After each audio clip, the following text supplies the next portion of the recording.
The Royal Air Force came into being on the first day of April 1918, when the Royal Flying Corps and the Royal Naval Air Service amalgamated into one force. From its very first day, the RAF was occupied in a critical stage of one of the most prolonged wars in the history of civilization. Since that day, the Royal Air Force has rarely been able to enjoy a non-operational period of service. The history of the RAF is essentially a record of men and their machines, from the early pioneering days of string and canvas to the present-day sophisticated computerization. But predominantly, this history is an account of men and their unconquerable spirit. For the aircraft are only part of the story. They couldn't function without a human pressing the first button or flicking the first switch. Accordingly, this account is one of men's deeds, courage and foresight, and above all, their sacrifices. It's also a story of many triumphs over the most difficult obstacles. There's an old adage that old men make wars, young men fight them. The young men and women of the RAF have for the greater part of this century served their country magnificently.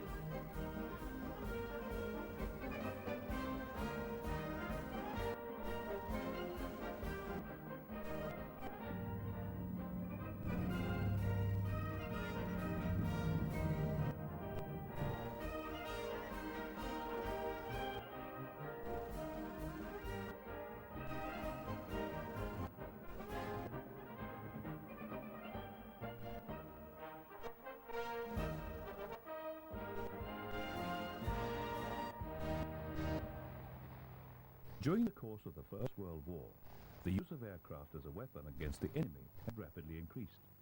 And although the British Army had originally been sceptical about the first motley squadrons from the Royal Flying Corps, doubting their effectiveness in combat, their worth very soon became apparent. By 1917, the Royal Flying Corps and the Royal Naval Air Service had grown to such an extent, with further expansion proposed, that problems started to develop in organization.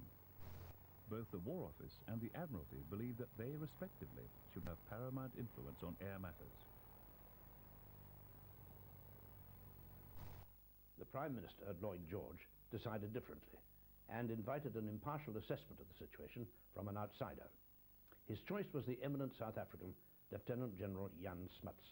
In his report in August 1917, Smuts recommended the setting up of an independent organization with a separate air ministry and a separate air staff.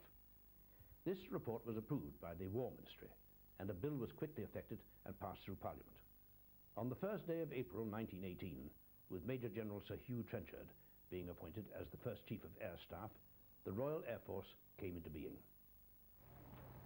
For the next 7 months remaining in the war, the RAF faced many battles, mainly from German fighters attacking reconnaissance aircraft and bombers. In June 1918, the Independent Bombing Force was introduced into the RAF, which continued on a course of long-range strategic bombing. Although these attacks were light by later standards, they set a pattern which governed the RAF's way of thinking in the future. By July, much of the German offensive petered out. A few RAF squadrons were dispatched to Italy to support the armies which were fighting the Austrian forces. The Allies went over to an all-out general offensive in September 1918, and with German resources exhausted and Austria's defences crumbling, a surrender was imminent. The Austrians accepted terms on the 3rd of November, and the Germans soon followed by signing the armistice on the 11th of November. The carnage of the Great War had now come to an end. In November 1918, the strength of the Royal Air Force amounted to about 27,500 officers and 264,000 other ranks. There were also 25,000 women in the Women's Royal Air Force. The squadrons amounted to over 22,500 aircraft, including some 3,300, which were still in the front line, and over 100 airships.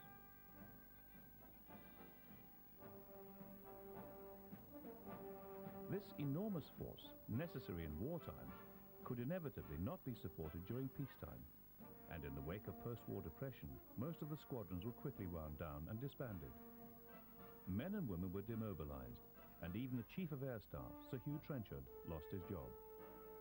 Thousands of aircraft were scrapped, or where possible, sold off for conversion to civilian roles. The independent bombing force was disbanded. Outstanding contracts with manufacturers were cancelled, and many companies in the aircraft industries faced a bleak future of closure or liquidation. The streamlined force that now remained was split into three separate groups: the northern area, the southern area, and the coastal area. The whole future of the RAF as Britain's third military force was now shadowed by doubt. There was a danger that it was to be broken up completely, and its squadrons handed over to the Army or the Navy. It was Winston Churchill, a man who publicly showed detestation for air warfare and the bombing of innocent civilians, who was largely responsible for the RAF's salvation. When he was appointed Secretary of State for War and Air in January 1919, he showed his irrefutable quality of far-sightedness by inviting Sir Hugh Trenchard back to retain his old post as Chief of the Air Staff. Trenchard was a single-minded commander, highly determined and with a strong sense of purpose. He soon put into operation a plan to put the structure of the RAF onto a permanent basis. Trenchard, in his reinstated position, very quickly realized that public interest and support was essential if the RAF was to survive as a peacetime force. In one of his remarkably astute exercises in public relations, he opened the very first RAF air show at Hendon on the 3rd of July 1920. The show could not have been timed better, for the public had started to become increasingly aware of aviation. Alcock and Brown had recently made their crossing of the Atlantic in a Vickers Vimy, and the RAF had followed by making the same journey in an airship and back again, following which a four-man team had flown in a converted Vickers Vimy all the way from England to Australia. The public turned out to the Hendon Air Show in their thousands and were duly captivated by the skills of the RAF pilots, giving displays of aerobatics, mock bombing and close formation flying. Public support for the RAF was now established, and the Hendon pageant became an annual event with ever-increasing crowds turning out for the displays. With the future of the RAF now becoming more certain, Trenchard set about implementing his plans for the years ahead. In 1927, Trenchard became the very first Marshal of the Royal Air Force. 2 years later, it was time for him to retire. But the RAF could not bear to part with the man who'd saved their force from virtual disbandment. A new resolution was quickly passed, one which was to stand until this very day. It decreed that the holders of their highest rank should never retire, but stay on the active list for the rest of their lives. Trenchard's place was taken by one of his lieutenants, Sir John Salmond, but his period of tenure was short and uneventful. In 1933, Sir Edward Ellington took over the position. Now, although Ellington didn't have the charisma of Trenchard, he certainly played a key role in the history of the RAF. He proved to be a superb staff officer who presided over the technical revolution which shaped the RAF of the Second World War. By 1934, the original plan for a force of 52 squadrons had still not been completely implemented. Only 42 had been established, with a first flying strength of 488 aircraft. Against opposition in Parliament, the government decided to embark upon a further expansion program. The RAF was to increase as soon as possible to 75 squadrons, and within the next 5 years to a total of 128 squadrons. This policy came about through the belief that air bombardment alone could win a war, and that Britain should be equipped with a force capable of getting the first major attacks. The RAF up until this period had been mainly equipped with biplanes, military thinking being that they were safer than the monoplanes which were being developed by the civilian airliner companies. However, under the command of Ellington, the situation had started to change, and the RAF began to introduce a new type of aircraft. The squadrons were taking delivery of much faster and much heavier aircraft. These included the Wellington, the Anson, the Wellesley, the Whitley, the Hampden, the Blenheim and the Sunderland flying boat. The Wellington prototype made its maiden flight in June 1936 from the Vickers factory at Brooklands, after 3 years of development under the designer Barnes Wallis. Orders for the type quickly followed from the RAF, and the Mark I variant first flew in December 1937. Vicker's target was to produce one new aircraft every single day, and as demand increased, new factories were established at Chester and Blackpool, increasing the output to over 180 aircraft a month.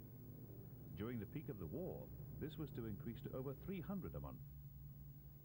As production continued, modifications were made, and throughout its service, the Wellington appeared in a variety of different marks and variants. They were fitted with a number of power units ranging from 850 to 1600 horsepower, and the later variants could carry a bomb load far in excess of the original requirement. The Mark I, carrying a crew of 6, could cruise at 267 miles per hour at 15,000 feet for more than 3,000 miles. The first bomber variant entered operational service in October 1938 and was delivered to number 99 Squadron at Mildenhall. By the outbreak of war, almost a year later, the RAF had no less than 6 Wellington squadrons, and within 24 hours of the outbreak of hostilities, they were in action in the first RAF attack against Germany. Rugged and reliable, the Wellington, or the Wimpy as it became affectionately known, was operated by bomber, coastal and transport commands. It served in almost every theatre of war, for it possessed a level of versatility which was difficult to match. Ease of handling and good performance, combined with the enormous strength of its geodetic frame, made the Wellington universally popular with its crews. By 1945, almost 11,500 machines had been built, but even before the last one rolled off the Vickers production line, the Wimpy had secured its place as one of the great aircraft in RAF history. The Bomber Command headquarters decided on these very large raids of 1,000 bombers, and in order to make up the numbers, they enlisted the training unit, so we found that we were suddenly on operations at the training unit. One of the intriguing features about it was it did have a longish range, and the engines didn't really have enough oil to last that long, so there was an auxiliary oil tank in the fuselage, and one of the jobs of the wireless operator was in fact about halfway through the flight to pump some more oil out to the engines. And there was a hand pump in the fuselage which he had to go back and forth from. It led to some rather good barroom songs about delivering the goods on the 49th stroke and things like that. Just as much as the Wellington was loved by its crews, so too was the Bristol Blenheim. This revolutionary aircraft was first conceived by Lord Rothermere in the early 1930s, but not as a warplane. It was designed as a high-performance executive passenger plane. When the RAF took delivery of the first military variant in 1937, it was at that time the fastest and most advanced aircraft in the force. 2 years later, more than 1,000 were in service, and by the outbreak of war, the Blenheim outnumbered every other type of RAF aircraft. As the mainstay of Britain's offensive power, this twin-engine bomber was destined to bear the brunt of much of the early fighting. However, with aviation technology at the beginning of the war advancing at breakneck speed, the Blenheim was soon to be outgunned by Germany's frontline fighters, and subsequently Blenheim losses in the first 2 years of the war were simply appalling. Often sent on operations for which the machine was unsuited, the Blenheim crews suffered one of the highest casualty rates of all RAF crews, serving on any type of aircraft in World War II. But despite the heavy losses, the aircraft inspired fierce crew loyalty, and the aircraft continued to play its part faithfully. Not just as a bomber, but also as a fighter, flying missions day and night, the achievements of this elegant machine were many and distinguished. It was the first British aircraft to cross the German frontier, and made the very first attack on a German warship, the Admiral Scheer. It was the first aircraft to take part in an offensive aerial action, and also the first to carry out a night intruder sortie. The Blenheim pioneered the development of airborne radar, and carried out the first ever successful radar interception at night. It sank the very first U-boat, and went on to become the only RAF aircraft to serve on every front in every RAF command. And as for the crews, their bravery was unmatched. Time after time, they pressed home attacks against odds that were virtually suicidal, highlighted by the fact that the Victoria Cross was awarded to more Blenheim pilots than to Spitfire and Hurricane pilots put together. far as I'm concerned, it was the greatest. It was, well, I don't know, I wouldn't have missed it for anything. And I don't know of many blending people who would. I don't think you'll find many blending people who say it was a cow of an aircraft or whatever expression I like to use, because, I don't know, I think it was wonderful.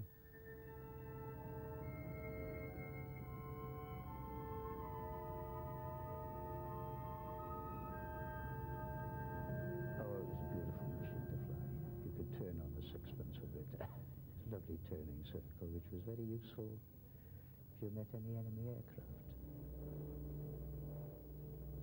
The short Sunderland was designed as a response to an Air Ministry specification for a 4-engine monoplane urgently needed to replace the aging Singapore Maritime Reconnaissance aircraft.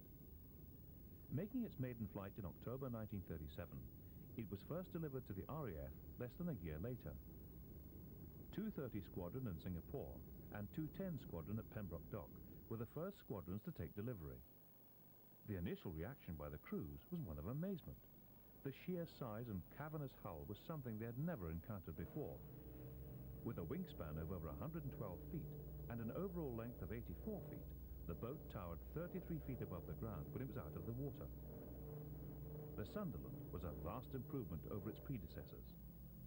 With a maximum speed of 210 miles per hour, it was 70 miles per hour faster than the Singapore, and it could climb at over 1,200 feet per minute to its service ceiling of 20,000 feet. By 1939, the RAF had 40 machines in service, and as the hostilities got underway, the Sunderlands began to perform the kind of operation for which they were ideally suited: the long and tiring maritime patrols over endless miles of ocean.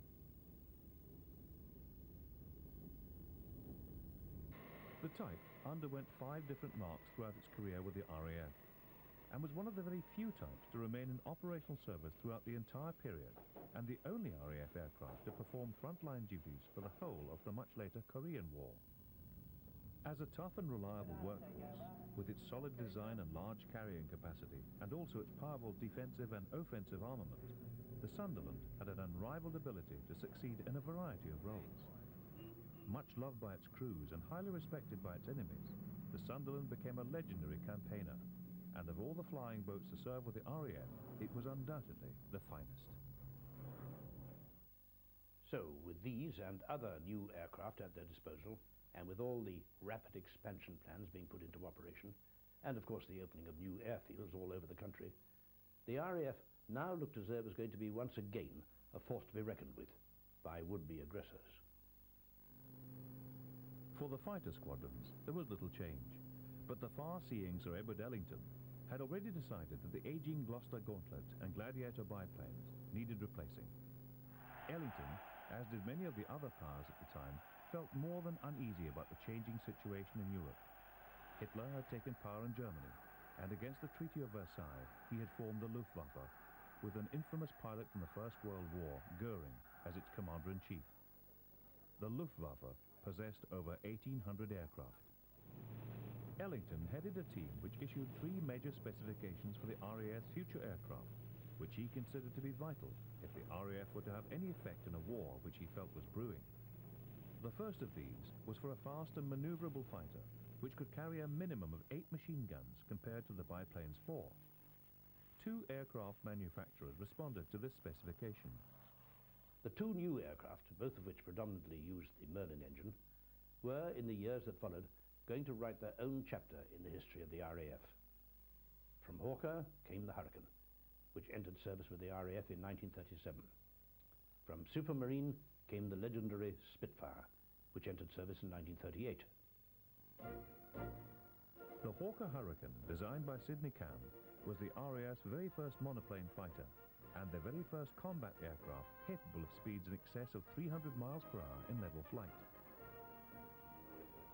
But what little the Hurricane lacked in speed over the Spitfire, it gained in versatility. The Hurricane was the synthesis of many years of fighter biplane design translated into a modern formula, a compromise between tradition and new requirements. Whereas the Supermarine Spitfire, designed by R.J. Mitchell, was both an inspired design and the outcome of a lengthy development process dating back as far as the Supermarine S6B, which had previously won the Schneider Trophy and had also held the world airspeed record. Both aircraft went through many variants and marks during their service careers. The Spitfire no less than 40, and both aircraft were powered by the mighty Merlin engine. Both aircraft performed with outstanding capabilities, and no matter what role the aircraft were placed in, they fulfilled the tasks with distinction. The fighter pilots, of course, had their preference, but what was truly apparent was that from the moment of their both entering service, the RAF had two combat aircraft that were going to make a great contribution to any war in the skies. The second specification was for the development of a four-engined heavy bomber, which could carry a far heavier bomb load than any of the twin-engined aircraft now in service. The third was for a mid-wing, two-engined medium-heavy bomber. But unlike its wood and canvas predecessors, this new design was to be all metal. With the ever-increasing threat of another war, it was now time for this new Air Force to implement new structural alterations within its own administration. In the UK, this meant dividing the RAF into separate commands according to function. A training command was established, whilst the operational groups were split into bomber, fighter, and coastal commands. Overseas, there were 5 more: the Middle East, the Mediterranean, India, Aden, and the Far East. All of these commands were responsible to the Chief of Air Staff via the Air Council. Each command controlled regional groups, which administered their own stations, which in turn administered squadrons. This was the structure of the Royal Air Force, which was to fight the Second World War. The RAF's airfields, or aerodromes as they were then known, were increased from 52 to 138. On the first day of September 1937, Sir Cyril Newall took over Ellington's role as Chief of the Air Staff and forcefully continued the expansion plans as the threat of war became even more apparent. This threat was propagated when, in 1938, Germany annexed Austria, with the apparent enthusiasm of the Austrian population. Neville Chamberlain, the Prime Minister of the coalition government in Britain, in a bid to try and cool the situation, flew to Munich for talks with Hitler, Mussolini and Daladier. He returned to England with the famous piece of paper signed by all 4, which purported to guarantee peace in our time. Very few people were convinced, however, but it did give the Royal Air Force the breathing space it needed, for the expansion program had still not reached by then a satisfactory level of fulfillment. The pace was stepped up. A further new command was formed, Balloon Command. The Women's Royal Air Force was also formed. The country's worst fears were realized when the German invasion of Poland began on September the 1st, 1939. And subsequently, 2 days later, after Hitler failed to respond to French and British ultimatums, war was declared. In September 1939, the strength of the Royal Air Force amounted to 1,476 aircraft in Britain and a further 435 stationed overseas. The total strength of the manpower amounted to 118,000 regulars and 60,000 reservists. Compared with the Luftwaffe's 3,600 aircraft and more than 500,000 serving personnel, the prospects ahead for the RAF were daunting. In addition to the already outstanding odds, the Luftwaffe also commanded another 500,000 personnel in anti-aircraft defences. At the outbreak of war, Bomber Command, under the leadership of Air Chief Marshal Sir Ludlow Hewitt, mustered only 33 squadrons, the aircraft consisting of Wellingtons, Whitleys, Hamdens, Blenheims and Fairey battles. 10 of these squadrons were dispatched to France as part of the Advanced Air Striking Force. In Britain, the remaining squadrons were not yet considered capable of delivering an effective bombing offence against Germany, so they were given 2 other directives by the War Cabinet.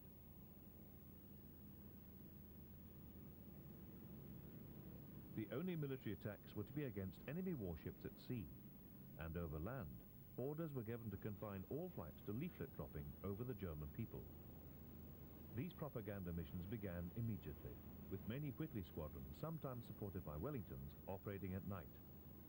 The leaflet raids showed the Germans that the RAF was capable of flying deep into their territory, and even as far as Berlin and Vienna. But there was another enemy confronting the RAF besides the German air defences on these raids. An enemy which was to haunt Bomber Command throughout the war: the winter weather. Losses were heavy, so heavy in fact that they were considered to be unacceptable for any sustained period of time. The attacks by Bomber Command against enemy warships began the day after war was declared, with a daylight strike by 10 Blenheims against the German pocket battleship Admiral von Scheer and the cruiser Emden. It was an extremely gallant attack, but unfortunately fruitless, and furthermore, 5 of the Blenheims were lost. At this time, the RAF believed that if squadrons of bombers flew in close formation on daylight raids on warships, the aircraft's front and rear machine gun turrets would render them almost invulnerable. The result was the opposite. The enemy fighters escorting the ships were picking them off at an alarming rate. On average, 10 RAF bombers were lost for every 4 German fighters being shot down. Bomber Command quickly came to recognize the need for long-distance fighter escorts if the bombers were to continue daylight raids. But these were not yet available at this stage of the war. Coastal Command entered the war with 3 groups: the west and east of England and Scotland, all under the command of Air Chief Marshal Sir Frederick Bowhill. The command's collection of aircraft consisted of Ansons, Lockheed Hudsons from America, the ancient Wildebeest torpedo bombers, Sunderlands, Londons and Stranraers. Their main enemy was the German U-boat. The third of the RAF's operational commands came under the leadership of Air Chief Marshal Sir Hugh Dowding. For the first few months of the war, Fighter Command was mainly concentrating on building up the strength of its squadrons. It was estimated that Britain would need 53 squadrons for the defence of the country, but they only started the war with 35. These were equipped with Hurricanes, Spitfires and Gloucester Gladiators. To meet the rapid demand, some of the new squadrons were temporarily equipped with Blenheims and Battles. To meet the demand for new aircrew, the Empire Training Scheme was formed, with the support of Canada, New Zealand, Australia, Rhodesia and South Africa, and recruits also coming in from Poland and Czechoslovakia. June 1940. Hitler stood on the shores of defeated France. Only one thing now stood in the way of the invasion of England: the English Channel. Hitler's invading army would have to cross this barrier of water.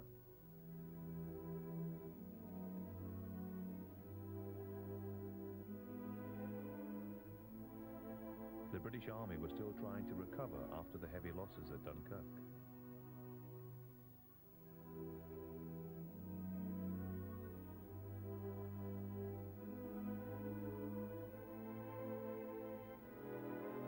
The men were demoralized.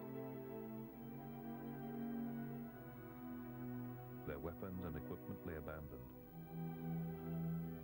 The Royal Navy was spread wide across the globe, trying to protect the shipping convoys from the German U-boats. The Royal Air Force had been overwhelmed in France. They had lost 450 aircraft, and an equal number of pilots had been reported killed, missing, or taken prisoner. Hitler told his people that Great Britain posed a threat to Germany as a base from which the RAF and the Navy could continue to wage war. In early July, he gave his plans to remove the threat and ordered the start of the build-up for an air and seaborne assault in England. To be assured an easy crossing for his troops, he gave orders to the Luftwaffe to destroy the RAF fighter defences to establish air supremacy. Great Britain, now alone with poor defences, prepared for the imminent invasion.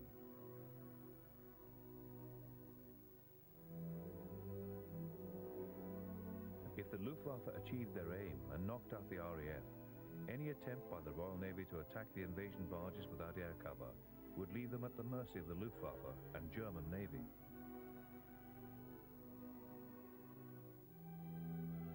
The people of Great Britain held their breath.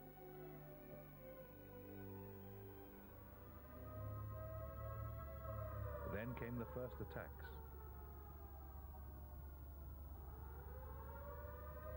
Thousands of German bombers and fighters attacked the shipping convoys in the Channel.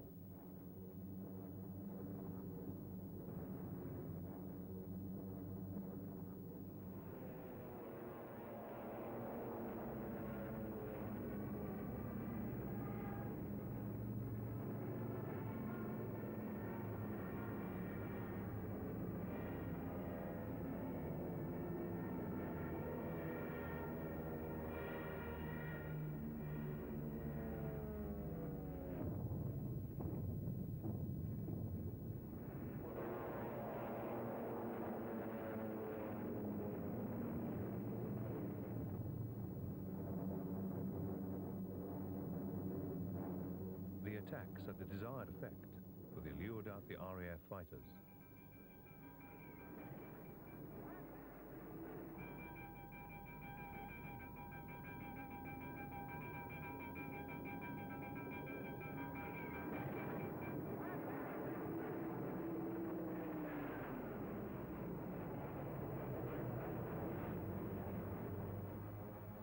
The RAF came at the Luftwaffe facing alarming odds of as many as 10 to 1.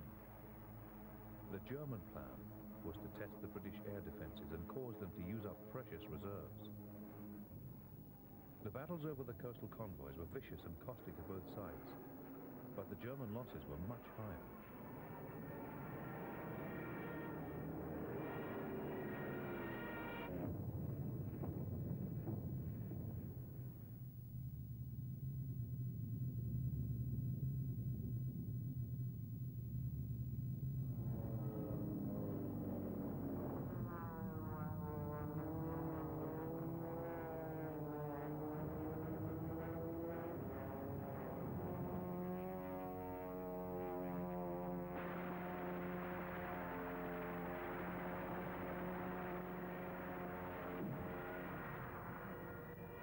Hitler had not bargained for the sheer tenacity of the young RAF pilots.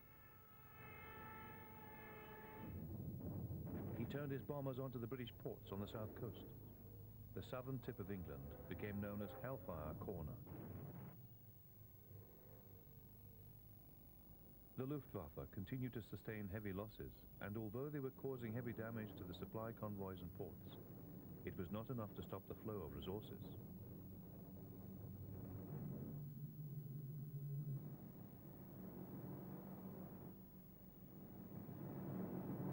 The next phase was to try and knock out the fighters on the ground, destroying the runways and airfields in the process.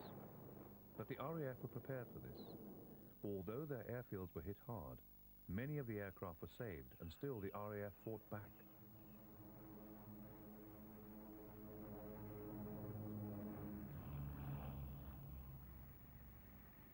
One advantage that the RAF did have was that the battle was fought over their own coastal waters and land. Many of the RAF pilots shot down either bailed out or made forced landings and were able to return once again to the fray. The Luftwaffe were not so fortunate in similar plight. They were either taken prisoner or in battle-damaged aircraft tried to return to France and were lost in the Channel.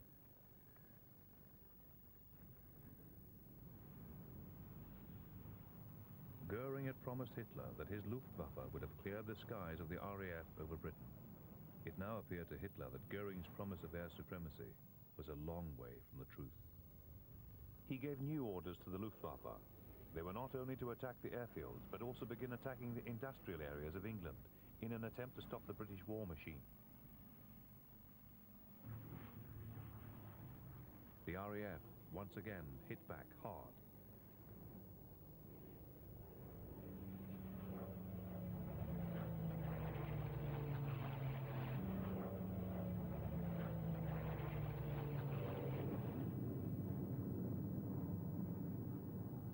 Despite heavy damage to the factories, production continued. The losses were now mounting on both sides. The RAF had suffered badly. By now they were down to only a few hundred aircraft. By comparison, although severely depleted, the Luftwaffe still had a complement of over 2,000. It was becoming painfully clear to the RAF that they could not keep up the defences very much longer. However, by contrast, the Luftwaffe, not knowing the enemy's plight, felt that the RAF resistance was far from decreasing.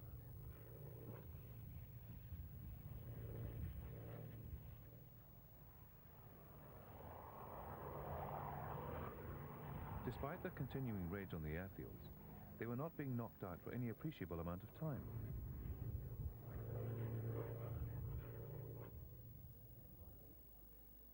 Unaware of the RAF's low strength, Hitler made an incalculable error. He gave orders to end the attacks on the airfields and to concentrate on bombing the prize target, London. This was the reprieve the RAF needed. They now had time to regroup and rearm. Wave after wave of German aircraft bore down on the almost defenseless city. but the pressure was off the RAF's sorely pressed airfields.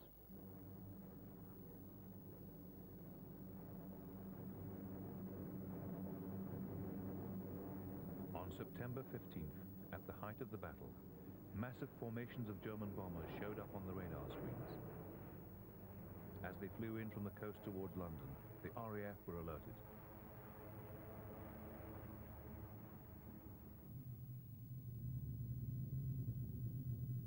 In an area 60 miles long, 38 miles wide, and at a height of 5 miles, one of the most historic battles ever took place.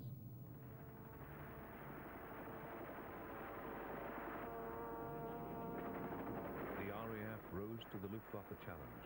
They put up almost every fighter they had. Outnumbered 6 to 1, they locked horns with the enemy. The British pilots flung themselves relentlessly at the vast horde of Black Cross bombers and fighters. Although this had been written in her darkest hour, this was the turning point of the war. By October 12th, Hitler had postponed his invasion plans indefinitely. Britain, for the time being, was safe. Although the raids did continue night after night up until the end of the year, the increasing strength of the RAF riding high on the victory in battle ensured that Hitler would never again be able to contemplate invasion.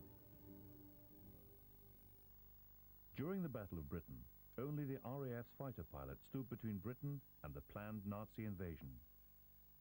One of the most legendary of these champions of the air was Douglas Bader, an amazing character who had lost both legs during a pre-war flying accident.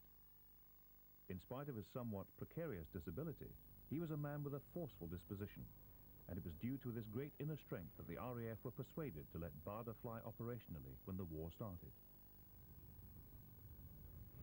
He was very soon promoted to Flight Lieutenant of 222 Squadron when he claimed his first enemy kill by shooting down an Me-110 over Dunkirk. In July 1940, he was given command of 242 Squadron, a unit comprising mainly Canadian pilots who had been withdrawn, demoralized from France. Bader had a firm belief in his ideas of air warfare, which quite often the Air Ministry were forced to listen to. It was his idea that more damage could be inflicted on the German bombers by much larger formations of fighters. This led to a heated argument between AOC Trafford Leigh-Mallory and his 11 Group commander Keith Park. By September 1940, however, his theory was put into regular practice and the big wing formations were soon standard procedure. During the Battle of Britain, he was constantly leading his large formations of Hurricanes and Spitfires into the conflict with devastating results for the enemy. It was at this time when Bader was awarded the DSO for his bravery. From a very early stage in his career, Bader had laid down certain precedents for fighter pilots in the combat area. They should dive down to the enemy formation to try and break it up, and always with the sun behind them. Never, under any circumstances, follow a damaged opponent down, hoping for a kill, for a pilot would be a sitting target for any enemy fighters above. Straggling behind was disastrous. The lone fighter would be easy prey for hostile guns. Bader's concept worked, and very soon, Leigh-Mallory began to call 242 the Disintegration Squadron. In October 1940, Hitler's planned invasion was postponed, and he turned his bombers onto the cities of Britain. By this time, Bader was commanding no fewer than 5 squadrons. In March 1941, he was promoted to wing commander, and became one of the first wing leaders. He made many kills over the French coastal areas. On August the 9th, however, he made his last. He had just shot down 2 109s when he was attacked and his aircraft hit. With the aircraft in flames, he had to bail out, losing his 2 artificial legs in the process. He landed in enemy territory and was immediately taken prisoner. Amazingly, a report came via German radio intelligence that they were requesting a new set of legs for Bader, and that they would give permission for a British plane to land. The RAF, however, opted for a different method and dropped a new set of legs from a Blenheim during a bombing raid. Barder was taken to a POW camp, but he attempted to escape. He was caught, after which he made several more escape attempts, until finally he was taken to Colditz Castle, the camp for constant escapees. It was here that he remained for the rest of the war.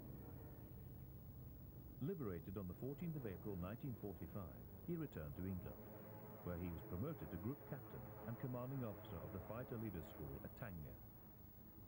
When the RAF performed the flypast in 1945 over London to mark the victory, Barder was out front in the lead fighter, one of the greatest characters of the war and one of the finest leaders.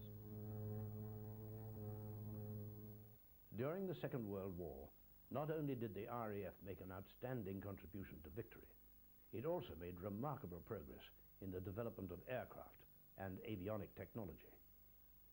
The early twin-engined heavy bombers were replaced with the mighty four-engine machines, the Stirling, the Halifax, and the magnificent Lancaster. Many aircraft employed by the combatants of the Second World War became famous, but few were truly great. For greatness is a quality which cannot be instilled in an aircraft on the drawing board or the assembly line. A great aircraft must have that touch of genius which transcends the good, and above all, it must have luck. The luck to be in the right place at the right time. It must have flying qualities above the average, reliability, ruggedness and fighting ability, and in the final analysis, it needs a skilled touch of crews to which it has endeared itself. The Avro Lancaster had all of these things, and more. It embodied a measure of grace which made it pleasing on the eye, and its neat aerodynamic shape contributed materially to its excellent all-round performance. But like so many good aeroplanes, the essence of its design was its simplicity, its robust structure being ideally suited for mass production, and this was undoubtedly one of the main factors of its success. It was also remarkably adaptable and a superlative bomber on every count. And of all the great aeroplanes of World War II, there were many who would insist that this was the greatest. The bomb load of the Lancaster was tremendous, on normal operations 14,000 pounds, but with modifications it could carry the 22,000-pound Grand Slam. 4 Packard-built Merlin engines powered the mighty bomber, giving a maximum speed of 270 miles per hour at 19,000 feet. The legendary Bomber Harris, commander of Bomber Command, stated that they were undoubtedly the finest bombers of the war, both in performance and in the way it could be saddled with ever-increasing bomb loads without breaking the camel's back.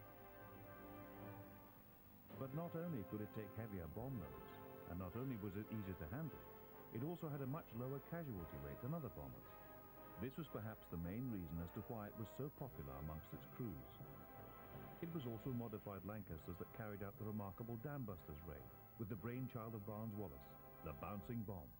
We went in first, before Les night, after we'd been round 2 or 3 times, dropped our mine, saw it explode, and the water came about 1,000 feet, the spurt of water was, and we knocked about 9 feet from the top of the dam, and the outer dam was breached, and we circled around and watched the water pouring through, saw cars on the road down below being submerged, the lights gradually subdued until you couldn't see them anymore. And Gibson said that's good, because he was flying around all the time watching us. And he said, now get back to base, which we did. And on the raid we sent out 19 planes, and 2 had to turn back because they were damaged on the way. And so we lost 8 out of 17, really, which was quite a lot. It was also at this time that another outstanding aircraft made its debut, one that proved to be an invaluable asset to the RAF in its multi-role capability. Many of the world's greatest combat aircraft have been born not as the result of some officially inspired specification, but because of the unshakable conviction of one man or a group of individuals in a revolutionary idea. No better example of this could be cited than the de Havilland Mosquito, which diverged so far from the official views pertaining at the time of its conception that this magnificent aircraft was almost never born at all. With the prospects of a world war looming, the designers at de Havilland quickly realized that the metalworking industries were going to have their hands full, but the materials and manpower of the furniture-making industries were not going to be needed. Rather than these resources going to waste, why not build a wooden aircraft? Furthermore, the concept was to build a bomber with fighter instincts, an aircraft that could carry a substantial bomb load, and its main defense against enemy fighters would be its ability to outrun them and outmaneuver them in combat, something that the Mosquito's rival in the Royal Air Force, the Bristol Blenheim, severely lacked. It was the de Havilland Company alone that can take the full credit for this aircraft, for against all of the opposition at the time, they went ahead with their belief in the rightness of this formula, and produced for the Royal Air Force one of the most potent weapons of the Second World War. The essence of the Mosquito was the combination of many proven elements: two Rolls-Royce Merlin engines, the smallest practical airframe, extreme aerodynamic cleanliness, and a high power-to-weight ratio. The result was a flying machine which surpassed any other operational aircraft available at the time, and its most amazing attribute was its incredible versatility, which as the war progressed resulted in the aircraft being known as all things to all men, a claim which took until the introduction of the Tornado decades later to rival. It was a constant thorn in the enemy's flesh. Whether it was disrupting gatherings addressed by Germany's war leaders deep in the heart of German territory, attacking Gestapo headquarters at rooftop height, or merely keeping Berliners in their air raid shelters, the Mosquitoes were front-page news. Aesthetically, the Mosquito was one of the most appealing combat aircraft designs ever evolved. And like most really beautiful aeroplanes, it possessed delightful flying characteristics. It radically altered the course of bomber concepts and set records of progress from initial drawings to flight tests, and from flight testing to actual operational use with the RAF squadrons. As a bomber of all-wood construction, the Mosquito was unique. In its multi-role variants, it was outstanding, and it possessed that highly desirable but all too rare ability to make a pilot feel part and parcel of his aircraft. It was loved by the crews because more than any other aircraft in Bomber Command, it was the one that would get them home. It captured popular imagination from the moment its first daring sorties over Europe became known, and its sensational exploits continued to sustain worldwide interest and enthusiasm to a greater degree than those of any other combat aircraft. The Mosquito could carry phenomenal loads over extremely long distances, performing feats out of all proportion to the specification originally envisaged by its designers. In short, the Mosquito was an outstanding warplane on every count, and if perhaps it was overshadowed by the Spitfires being the most popular aircraft in the war, it was certainly the most popular with the men that flew them. One of those men was Group Captain Leonard Cheshire. During World War II, many VCs were won, none more deserving than that awarded to Cheshire, possibly one of the most courageous men of the war. Cheshire's operational career in the RAF began in June 1940. Against strongly defended targets, he soon showed that extra courage and determination of the exceptional leader. He was always ready to accept additional risks to ensure the success of a mission. Defying the formidable Ruhr defense system, he frequently flew in and released his bomb load from a much lower level than called for, thus obtaining much more accurate results on the target. Over Cologne, in November 1940, an anti-aircraft shell burst right inside his aircraft, blowing out one side completely and starting a fire. Undeterred, Cheshire went on to bomb the target, and still made it home. In 1943, he took command of the legendary 617 Squadron and opened his fourth operational tour as Wing Commander. His first impact on the squadron came when he began to devise a fresh way of ensuring accurate attacks against comparatively small targets. This developed into a totally new marking system, which was to use a marker aircraft flying in first to mark the target at much lower height than the bomber force. This new system of Cheshire's also coincided with the development of the 12,000-pound blast bomb.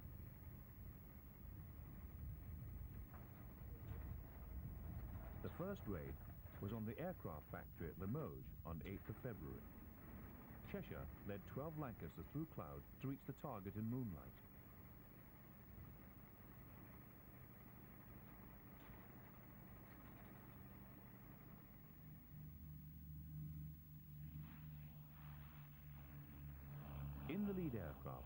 Cheshire then dipped down to 200 feet over the factory, dropping his ordnance of incendiaries right on the target.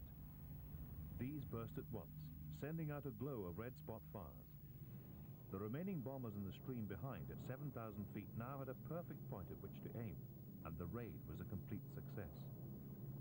It soon transpired to Cheshire that there was an urgent need to mark targets with a much faster and more manoeuvrable aircraft than the Lancaster.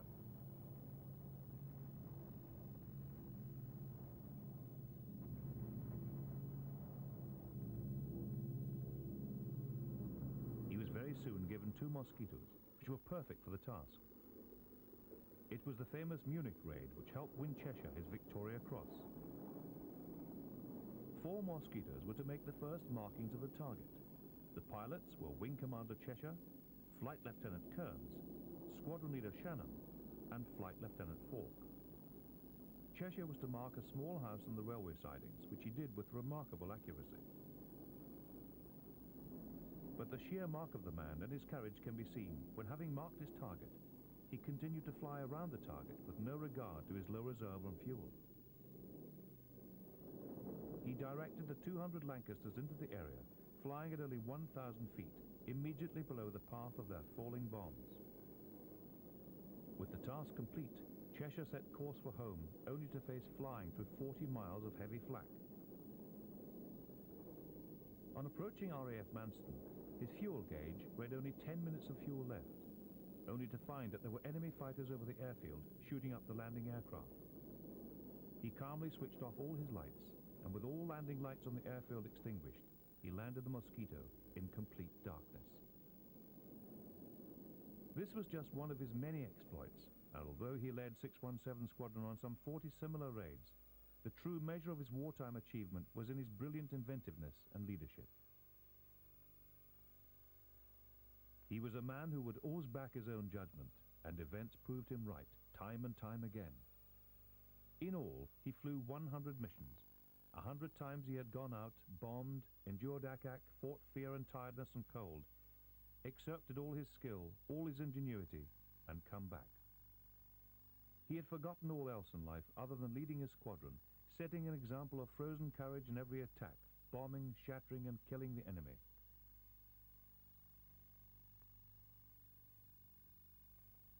To mark his achievements of determined leadership and courage over a long period, King George invested Cheshire with his 3rd DSO and the Victoria Cross. The citation read, "Wing Commander Cheshire led his squadron personally on every occasion, always undertaking the most difficult task himself." The Spitfire and the Hurricane went through many variations and were the mainstay of fighter command, although there were later additions to the force with the Typhoon and the Tempest. It wasn't only British aircraft that the RAF was using. Under the Lend-Lease agreement, the United States supplied a whole variety of aircraft. The Curtiss P-40, the Thunderbolt, the Corsair, the Avenger, the Airacobra, the Ventura, and the formidable Mustang. Bomber Command took delivery of the American Mitchell, the Marauder, the Boston, and the Liberator, whilst Coastal Command had the Catalina and the Hudson. Overseas, the RAF were using the workhorse of World War II, the DC-3 Dakota. To give a full account of the Royal Air Force's activities during the Second World War would require volumes of film such as this. To condense the magnitude of achievements into a few minutes would not be doing justice to the outstanding chapters in the annals of the RAF history. Perhaps more importantly, we'd not be doing justice to the many tens of thousands of men and women that lost their lives in helping to write those chapters. Whilst the RAF did lose a great many brave young men and women, especially if they had the misfortune to end up in bomber command, a great many more survived, some only just.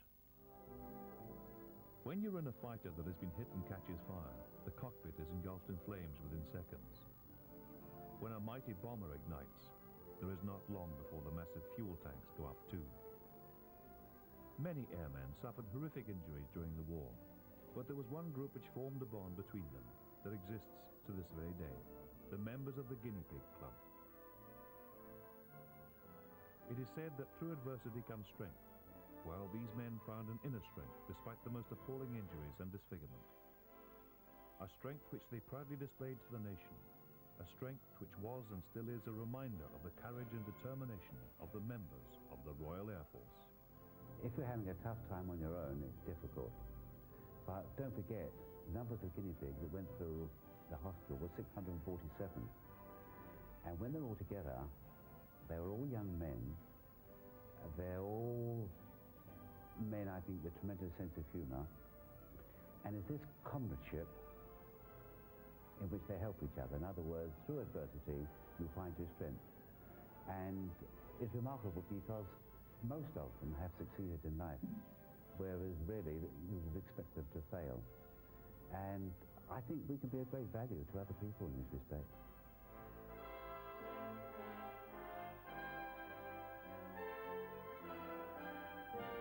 After the Second World War, the RAF had emerged as perhaps the premier air force of the world. Possibly not in size, although it had reached colossal numbers, but as an air force which had, against outstanding odds, surpassed itself in the eyes of the world. But the post-war period was soon to prove that a different type of air force was needed, and that the rules of air warfare were going to be rewritten many times in the years ahead.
August 1945 brought victory to the Allies and the end of World War II. The enormous size of the Royal Air Force, with which Britain had ended the war, was going to be impractical for the years of peace, which everybody hoped would stretch ahead. A large number of squadrons were therefore disbanded, thousands of aircraft were scrapped, and many of the serving personnel were sent back to City Street. This tremendous streamlining of the force's strength came about just as aeronautics had entered a new age, the age of the jet engine. The high-cool HE-178 made history on the 17th of August 1939, being the first jet to become airborne. It was too primitive to be of any practical use, and was hardly any faster than the positive-engined aircraft of the period, but still, it was the embodiment of a new technique, full of dazzling promise. But at the time, technical know-how was not advanced enough to make these promises come true. However, World War II gave wings to aeronautical research, and in 1942, the first operational jet took off. The Messerschmitt ME-262 was powered by two Junkers Umos 004 actual flow jet engines, and it outstripped all the other fighters. But it took 2 more years before Schwalbe was to see actual combat action, and this was too late for this to have any influence on the final stages of the war. The engines of the ME-262 were still quite primitive, with very high fuel consumption and a very short life. Yet the jet engine proved its superiority during air combat.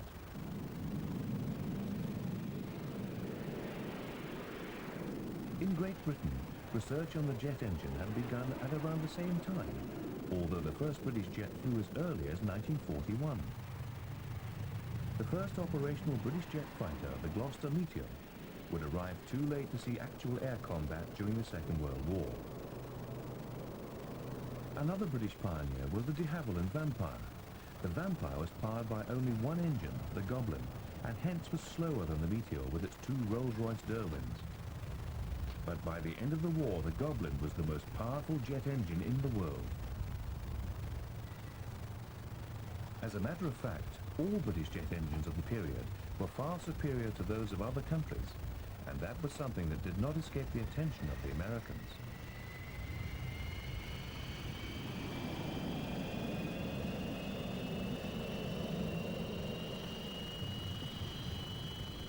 The first American jet, the Bell XB-59 Aerocomet, made its first flight powered by General Electric built engines of British design.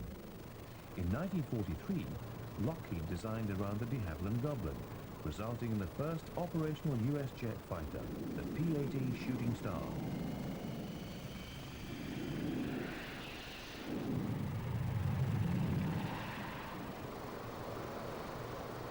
When the Allied armies marched into Germany at the end of World War II, they came across a treasure trove of documents and test reports on Nazi fighter designs. It was found that German aerodynamic know-how in particular was very well developed. For instance, the swept wing, which was the second step in direction of higher speeds after the jet engine, had already been incorporated into operational designs. One of the most striking examples of German aerodynamics was the Messerschmitt ME-163. By combining a tailless glider design with a Walter R-11 rocket engine, this small, extremely fast fighter was born.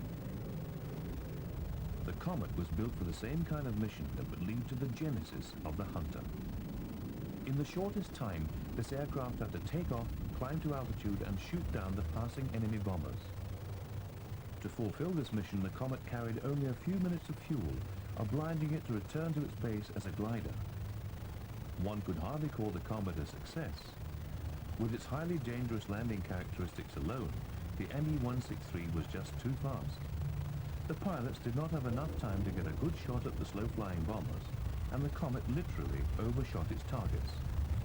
However, a very successful swept-wing fighter was to see the light of day in 1947.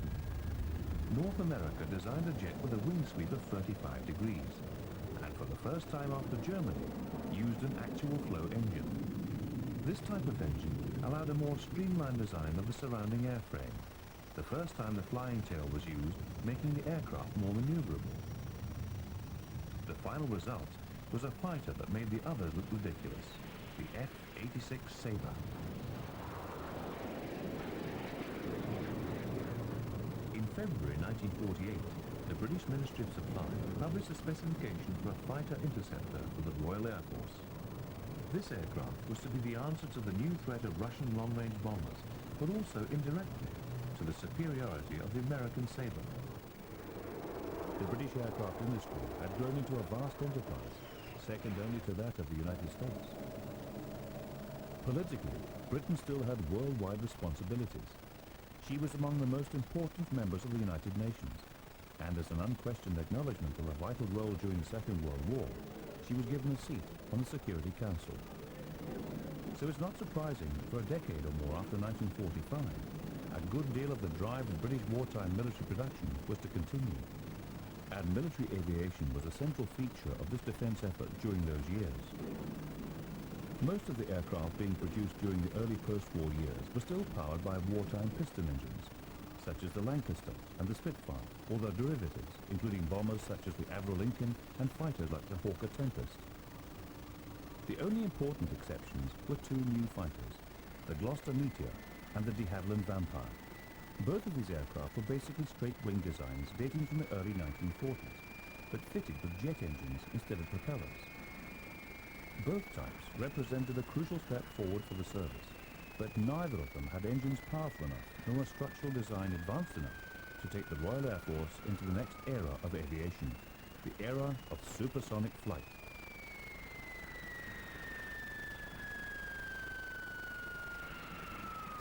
Government policy in the United Kingdom at that time was against supersonic flight by manned aircraft because of the high risks that were thought to be involved in such a leap into the unknown. In spite of that, and the progressive post-war cut in numbers of aircraft available to the service, the Royal Air Force managed to capture many aviation headlines.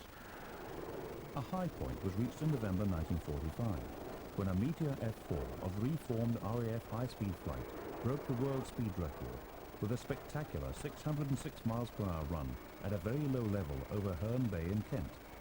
Another milestone was passed in July 1948, when 6 Vampires of No. 54 Squadron became the first RAF jets to fly the Atlantic. Then in September, a stripped-down Meteor F-4 raised the speed record again with a low-flying dash of 616 miles per hour over a measured course, or about 80 miles per hour faster than any other aircraft at that time.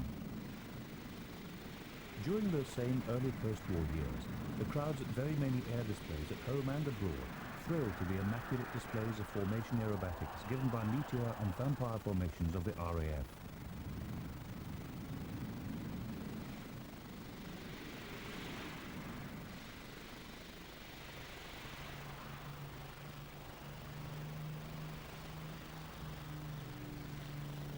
As for bombers, the sturdy wartime Lancaster was being gradually replaced by the Avro Lincoln, a very similar aircraft and one that became the mainstay of RAF Bomber Command for several years. In the meantime, the Sunderlands, Catalinas and Liberators of Coastal Command had done sterling work during the war, but they too were now replaced by another machine from the Avro stable, the Shackleton MR-1 and MR-2, aircraft that were basically developments of the Lincoln Mark III.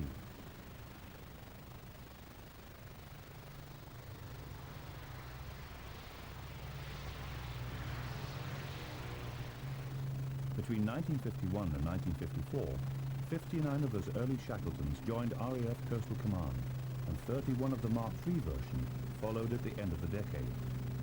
The Shackleton was to remain in service right up until the 1970s, when it was eventually replaced by the Nimrod. But even then, the line which began with the Lancaster bomber wasn't finished.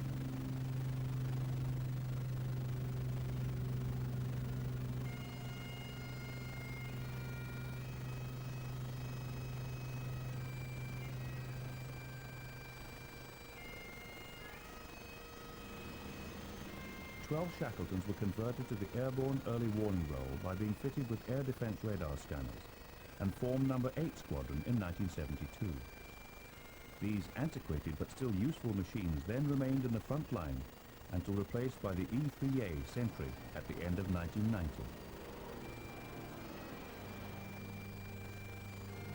When the crowd of excited onlookers who gathered at Woodford on a dull, cold morning on the 9th of March 1949 to see J.H. Jimmy Orrell, Avro's chief test pilot, fly the prototype Avro Shackleton for the first time, they could have no idea that this type of aircraft would still be in frontline service with the Royal Air Force more than 40 years later.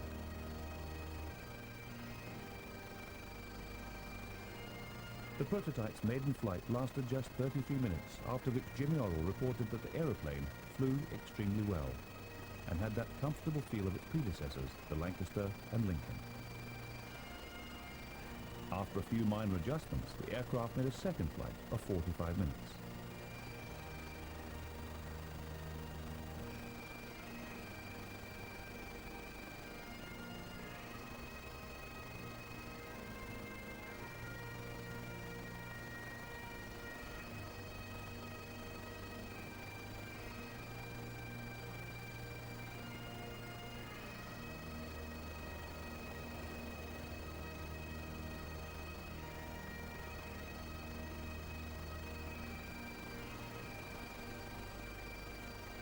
In total, 3 prototypes were ordered: VW-126, VW-131 and VW-135.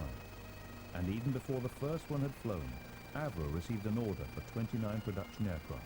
With a little prompting from its designer, Roy Chadwick, the aircraft was given the name Shackleton, after the great British explorer Sir Ernest Shackleton.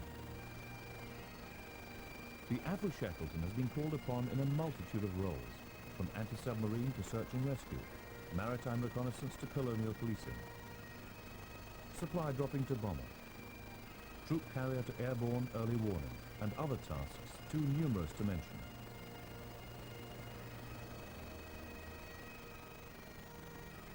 All of these roles have been completed to the very highest standard by a fine aeroplane and the professionalism of its crews.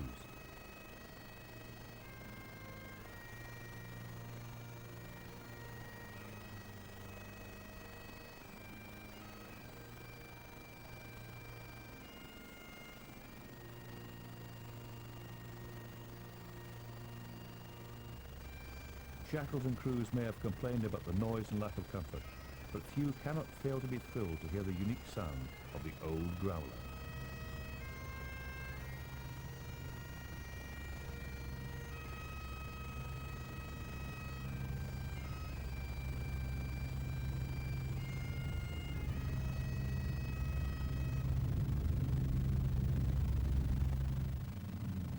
The biggest challenge was landing the beast.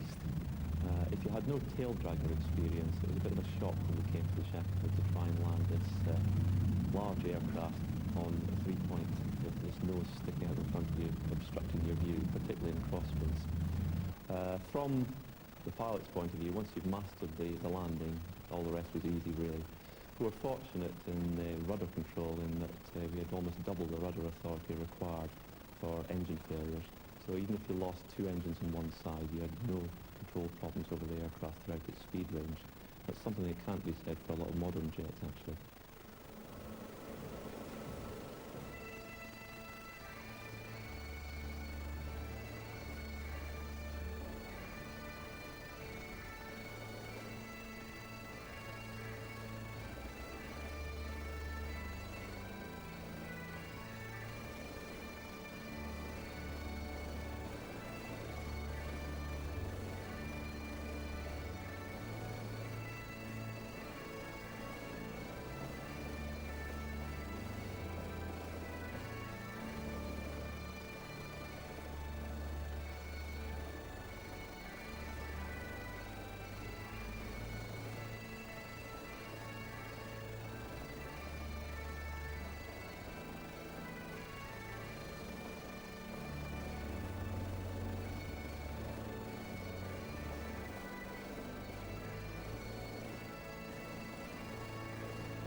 A lot of guys who spent a lot of time in the Shackleton, many fond memories of flying the old aircraft.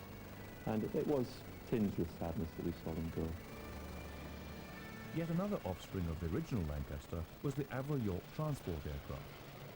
Using Lancaster wings, undercarriage and engines, but fitted with an entirely new fuselage, this machine had first been produced in 1942. The York was soon joined by other military transport types. In the years after the war, the traditional troop ships which used to move servicemen and much of the support around the world were gradually replaced by transport aircraft. During the 50s and into the 60s, a network of regular flights was established to connect the UK with our forces stationed in Malta, Libya, the Canal Zone, Iraq, the Gulf, Aden, Malaya and Hong Kong. The sheer number of aircraft types eventually used for transport served to show its importance during this phase in the RAF story.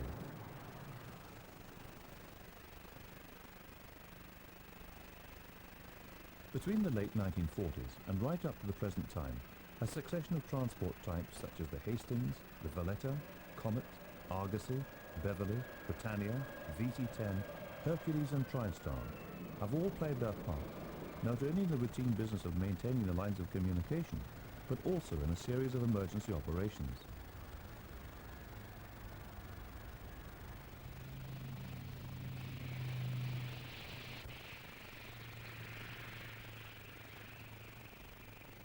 Master switch on. Master switch on. White light on. Red on. Green on.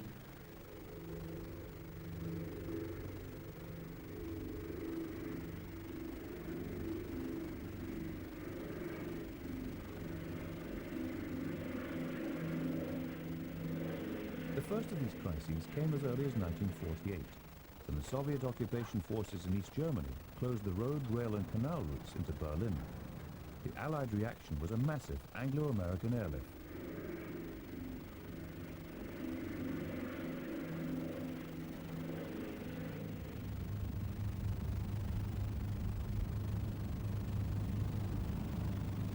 Most of the airlift effort was American, but during the 11-month-long siege, 56 Yorks, 64 Dakotas, 14 Hastings and a handful of Sunderland flying boats of the RAF flew supplies into Berlin and refugees out to the west. The Berlin crisis had rung alarm bells in the west, but worse was to follow in June 1950 with the outbreak of the Korean War, a conflict widely thought at the time to be just the first step in a communist program of worldwide expansion. The Royal Air Force, run down in numbers after the war, and already fully committed in many parts of the world, could add only a squadron of Sunderlands to the United Nations force that responded to the North Korean invasion. Nevertheless, 50 RAF pilots were sent to serve either with USAF or RAAF combat units in Korea, and they did so with distinction, claiming, among other things, 6 Soviet-built MiG-15 fighters shot down between them.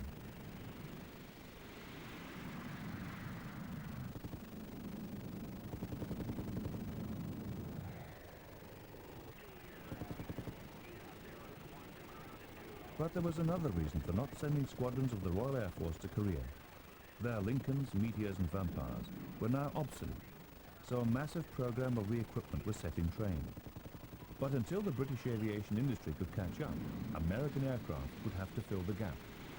As early as March 1950, the first of 88 ex-USAF Boeing B-29 Superfortresses had been transferred to the RAF, where they were known as Washingtons. The Washington was faster than the Lincoln it replaced. It could fly higher. It carried a larger bomb load. And its 5 twin .5 caliber turrets gave it better defensive armament than the Lincoln, which had carried only 3 twin .5 gun positions. To fill the gap in RAF Coastal Command, 52 Lockheed Neptunes were obtained from the United States in January 1952, and to boost the all-important RAF fighter force, the first of 430 North American Sabre day fighters arrived in Britain by the end of the year. The maneuverability of the Sabre, its top speed of 670 miles per hour, its ceiling of 53,000 feet, its radar gun sight, and its armament of 6 0.50 guns made it a very welcome addition to the front line of the Royal Air Force. It became the first swept-wing aircraft in Fighter Command, where it equipped 2 squadrons. Sabres also contributed no fewer than 10 day fighter squadrons in the RAF's 2nd Tactical Air Force in Germany, adding to the strength of an Allied deployment that was of growing importance in the face of the Soviet threat in Central Europe. The night fighter gap in the Royal Air Force at this time was filled at first by Meteor Marks 11, 12, 13 and 14. These 2-seater machines, though obsolete, had a useful edge over the Soviet bombers of the time, and they were also an improvement over the earlier versions of the Meteor. The F-4 day fighter, for example, had a top speed of around 400 miles per hour at 10,000 feet, while the Mark 14 night fighter could reach 580 miles per hour. Just when the fighter strength of the RAF was being built up, the first important British post-war military aircraft was ready to join Bomber Command. This was the English electric Canberra. It caused a sensation when it appeared for the first time at Farnborough in 1949. Between 1951 and 1958, the Canberra went on to set a score of world records, one of the more notable being the first double crossing of the Atlantic in a single day on the 26th of August 1952. The aircraft had covered 4,144 miles in 10 hours 3 minutes, giving an average speed of 411.99 miles per hour.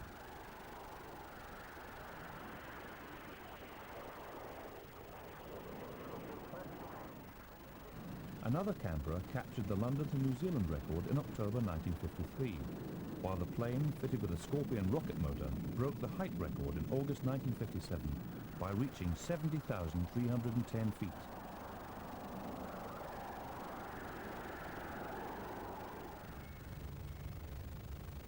While these records were being set, Canberras were joining the front line of the Royal Air Force. By 1954, no fewer than 35 squadrons in the UK had been equipped with them. Another 7 were sent eventually to the RAF in Germany, 6 to the Middle East and 2 to the Far East. All told, the Canberra at various times saw service with no fewer than 60 RAF squadrons. Various marks were used as strike, reconnaissance, ground attack and interdiction aircraft. Much later on, others were relegated to target towing duties and to work as early warning targets.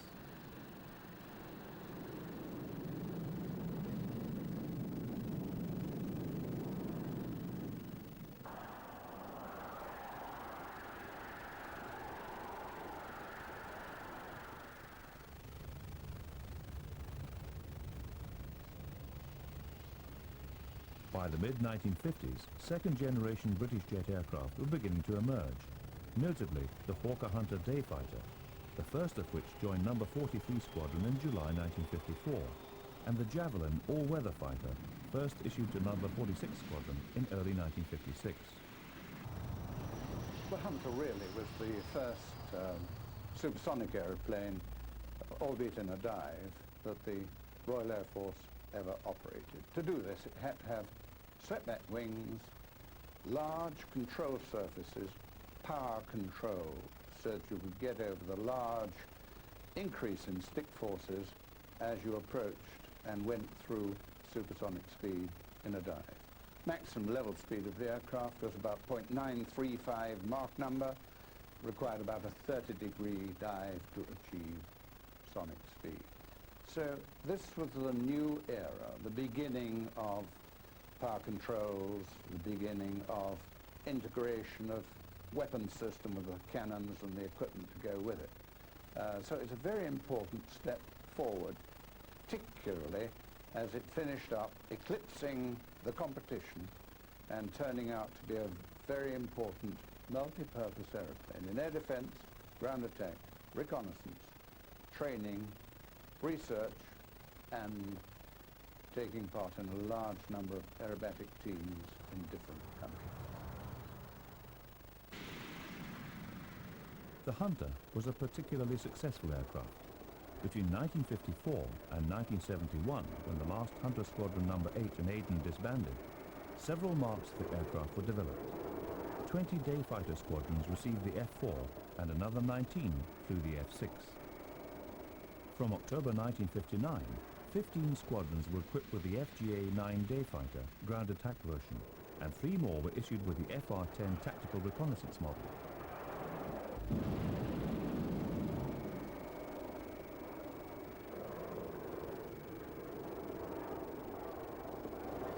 In 1959, we wanted to put the Hunter two-seater on the map as an ideal advanced trainer.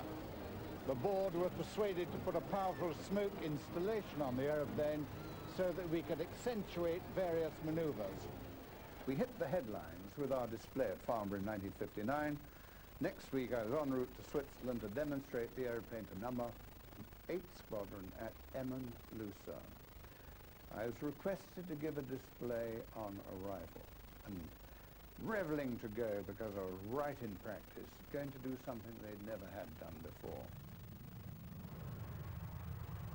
I arrived almost coincidentally with a sonic bang at low level, slowed down to do my aerobatics, and then the final geste de resistance was a flat-out flight of 50 feet, switching on the smoke, pulling straight up to an altitude of about 18,000 feet. And then it was stick hard back, full left rudder, full out spin aileron. The aeroplane agitatedly flicked upwards and then settled down into a steady spin, pouring smoke from behind it, losing height of 24,000 feet per minute. All I had to do was keep the controls in position, occasionally look outside at Mount Pilatus and Emmon, the Lake Lucerne, not get disoriented, monitor my height carefully, watch the RPM and jet pipe temperature. My minimum recovery height, 6,000 feet, came up. That gave me 1,000 feet for my wife and family. I took recovery action, had this feeling of great professional pride and superiority as the aircraft stopped dead in line with Emmon Lucerne. Then I was shattered. The ground was abnormally close, and I was pointing vertically at it. A tremendous surge of adrenaline went through my system, and a voice appeared to be on the radio saying, "Hawker Alpha, you've really done it this time, but at least let's try and end up professionally. Bang down max lift flap, feed on full power, pull to the edge of the buffet and fly like you've never flown before. Probability is, 1, you pull too hard, you've had it. You don't pull hard enough, you've had it, and you've probably had it anyway." So those thoughts were going through my mind. The situation got less worse, and I realized that I was probably going to make it. This is where the audacity came in. I let the aircraft go down to treetop level, pulled up, rolled, joined the circuit, landed, taxied in, stepped out of the cockpit, smiled as if this was part of my intended display, and I never told anybody about it until 18 years later, when I saw so many of my colleagues kill themselves in display flying, or nearly kill themselves, that I felt I should make it a crusade in my life, not as a Pope of aviation, but as a flying sinner. The Hunter was a pilot's aircraft. The later Mark set a top speed of Mach 0.95 at 36,000 feet and could climb to 45,000 feet in just over 7 minutes, while the excellent handling qualities of the aircraft and its high maneuverability made it a very popular machine with all the men who flew it. It was armed with 4 30mm Aden guns, but under the wings the Hunter could also carry 2 1,000-pound bombs, 2-inch multiple rocket batteries, 100-gallon napalm tanks, or 3-inch rockets.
New aircraft and new techniques also meant new training aircraft.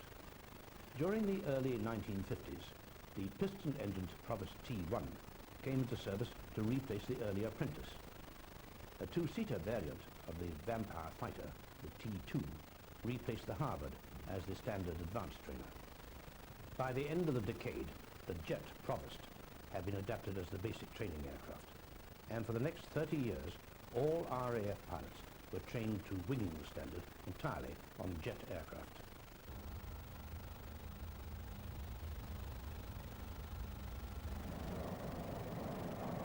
With the arrival of the first V-bombers in 1955, the front line of the RAF underwent a profound change. These aircraft, the Valiant, the Vulcan and the Victor, came into service one after the other from 1955 to 58.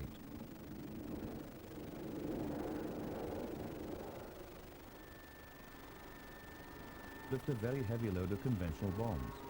In the case of the Victor, for example, there was room for 48 1,000-pound bombs in a huge bomb bay.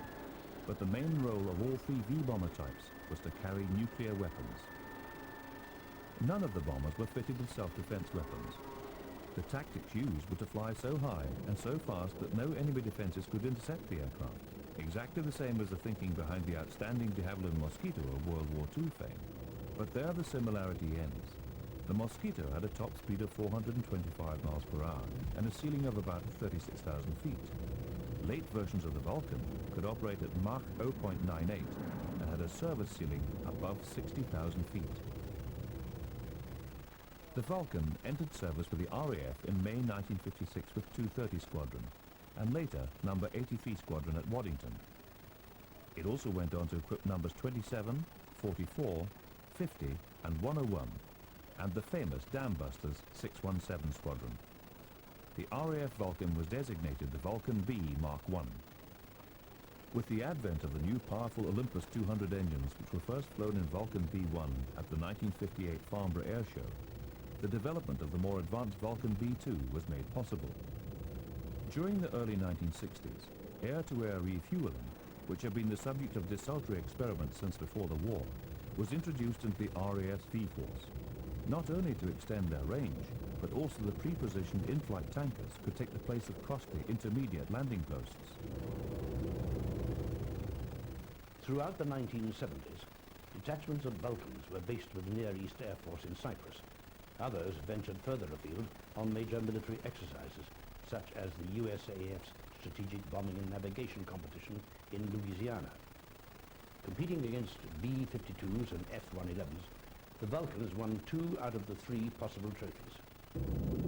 To protect the V-bombers from the intense flash that would result from the detonation of the nuclear weapon, they were all at first painted in a white gloss finish. Numerous air displays of the time were enlivened by the sight of these huge, fast, maneuverable and dazzling white machines as they were put through their paces by the Royal Air Force crews.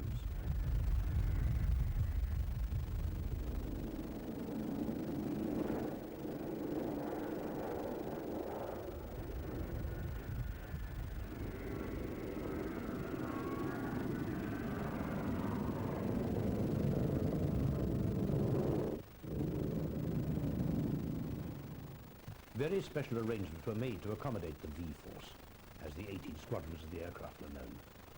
These included new or rebuilt airfields to which the 160 bombers in the force could disperse in groups of 4, ready to take off at very short notice, if they were ever called upon, to attack targets in the Soviet Union. For this, constant exercises were needed to train the air and ground crews to the very high standards required. For more than 3 decades, huge V-bombers carried out regular alert exercises, scrambling within 4 minutes of the order to fly. Reaction times for these bombers had become as short as those for fighters during the Second World War. This preparedness for war was aimed at deterring communist aggression, and though the V-bombers were never to be launched on their strike missions, they were held in the highest state of readiness during the Cuban Missile Crisis of October 1962.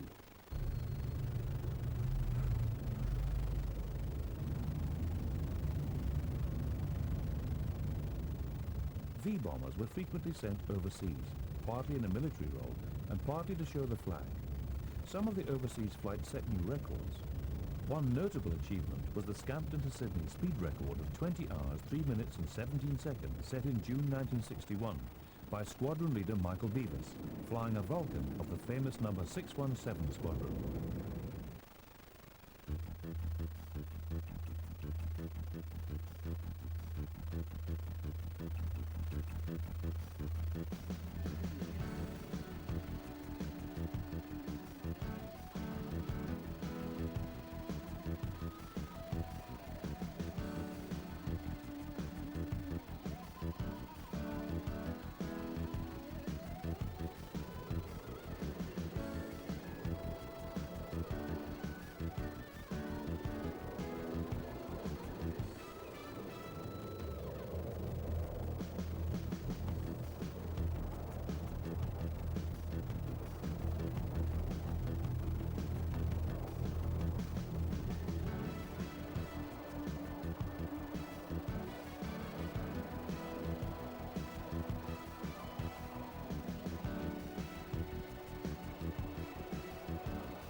The V bombers and their nuclear weapons were not the only change in air warfare at this time. Some experts believed that tactical nuclear weapons would make any conventional ground attack capability unnecessary. At the same time, surface-to-air guided missiles were coming on stream. They seemed to pose a fatal threat to manned aircraft. Finally, effective surface-to-surface ballistic missiles were emerging, which many people believed made almost all manned aircraft obsolete. Accepting this view somewhat hastily, the British government decided in 1956 to cut the frontline combat strength of the RAF to just the handful of fighters that would be needed to defend the V bombers' airfields.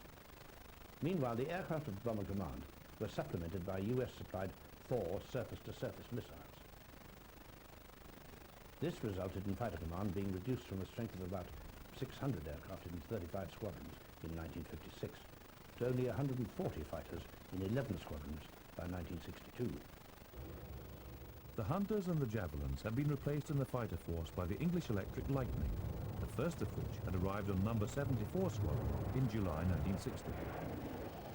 Never before had an RAF aircraft type achieved such a remarkable step forward in performance. With a thrust from each of 2 engines with reheat reaching 14,430 pounds, the Lightning could clock up Mach 2 in level flight. It was more than twice as fast as the Hunter, which it replaced. It had a ceiling well above 60,000 feet, and the later marks of the Lightning could climb at 50,000 feet per minute. The aircraft had been designed from the start as an integrated weapons system, rather than as a gun platform, as had been the case with all its RAF predecessors. It carried airborne interception radar, and an automatic lock-on system for its two de Havilland Fire Street or Red Top air-to-air missiles. Two 30mm Aden guns were also fitted.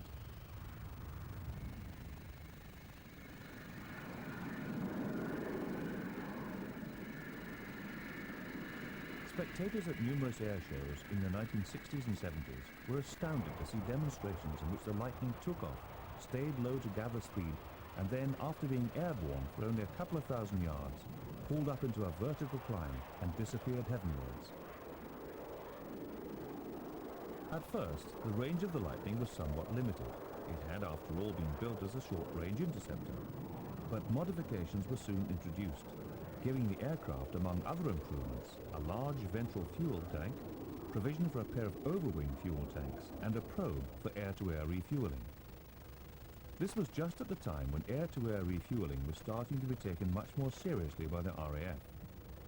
Flight refueling trials began in earnest with the multi-purpose Valiant B PRK Mark I's of No. 214 Squadron in 1959. The Victor K-1A tanker followed in 1955, and further capacity was provided during the early 1980s by the conversion of a number of Hercules to a dual transport tanking role. Later on, 8 Lockheed TriStars with a similar dual purpose would join the tanker fleet. Up until the mid-1960s, the Royal Air Force, in common with most other air forces, had been equipped and trained largely for operations at high altitude. 0719, ready for contact report. Flying at great heights meant two things. First, enemy fighters would find it difficult to climb quickly enough to extreme heights and intercept a fast-moving intruder. And second, aircraft at those heights were beyond the reach of anti-aircraft guns. But by now, surface-to-air missiles were being deployed in such numbers by the Soviet Union that bombers could no longer be sure of getting through their defenses. All this was many years before electronic warfare techniques were developed to lessen the threat from missiles. The only sensible tactical answer was for aircraft to fly at very low level. Close to the surface of the Earth, aircraft will be able to fly underneath the lobes of ground-based radars. The distinctive white finish on the V-bombers was now replaced by camouflage livery, and intense training and low-level tactics became an everyday feature of RAF activity in virtually all combat squadrons. Special routes were opened, along which aircrews could sharpen their skills in operating at high speed and at very low level. New weapons were introduced, new tactics were devised, and new aircraft navigation and weapon aiming fits were introduced so that attack aircraft could deliver their weapons in a lay-down mode. In other words, without climbing to spot the target before diving on it, which had been the case before.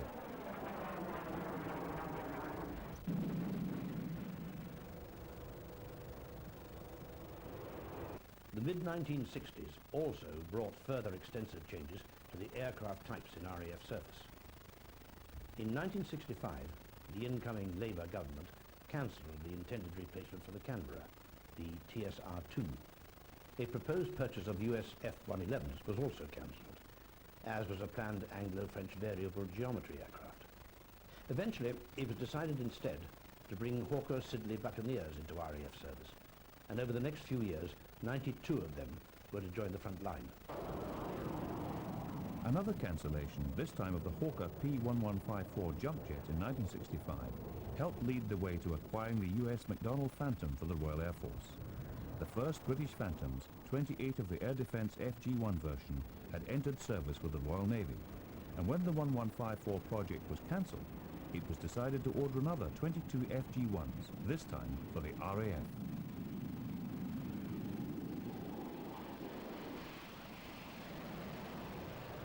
Another 118 Phantoms, this time the FGR-2 ground attack and tactical reconnaissance version, were acquired for the RAF in 1970.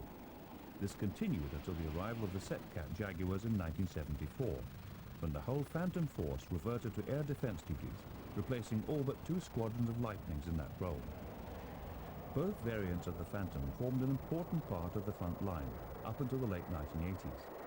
It was a robust and popular machine with a top speed of Mach 2.1, a ceiling of 60,000 feet, and a range of 1,750 miles. Although not a large aircraft compared with, say, the V-bombers, the Phantom could take an unusually heavy weapons load. The ground attack model carried no fewer than 11 1,000-pound bombs, or 126 SNEB 68mm armor-piercing rockets, as well as its single Vulcan SUU 2320mm cannon. During all these changes in the RAF at home, the service had also been very busy overseas. Several limited but crucial wars were fought. The first two were in the Far East. For a whole year after the Japanese surrender, in what is now Indonesia, the British Army and the Royal Air Force held the ring for the Dutch against local insurgents until forces could be sent out from Holland. 2 years later, in mid-1948, another conflict broke out, this time in Malaya, when communist terrorists tried to take the country over. Substantial forces of British and Commonwealth troops were soon in action against them. In this campaign, the RAF units in the Far East were given three main tasks. First, to strike the terrorists in the jungle hideouts. Second, to provide air transport for the forces engaged. And third, to provide reconnaissance.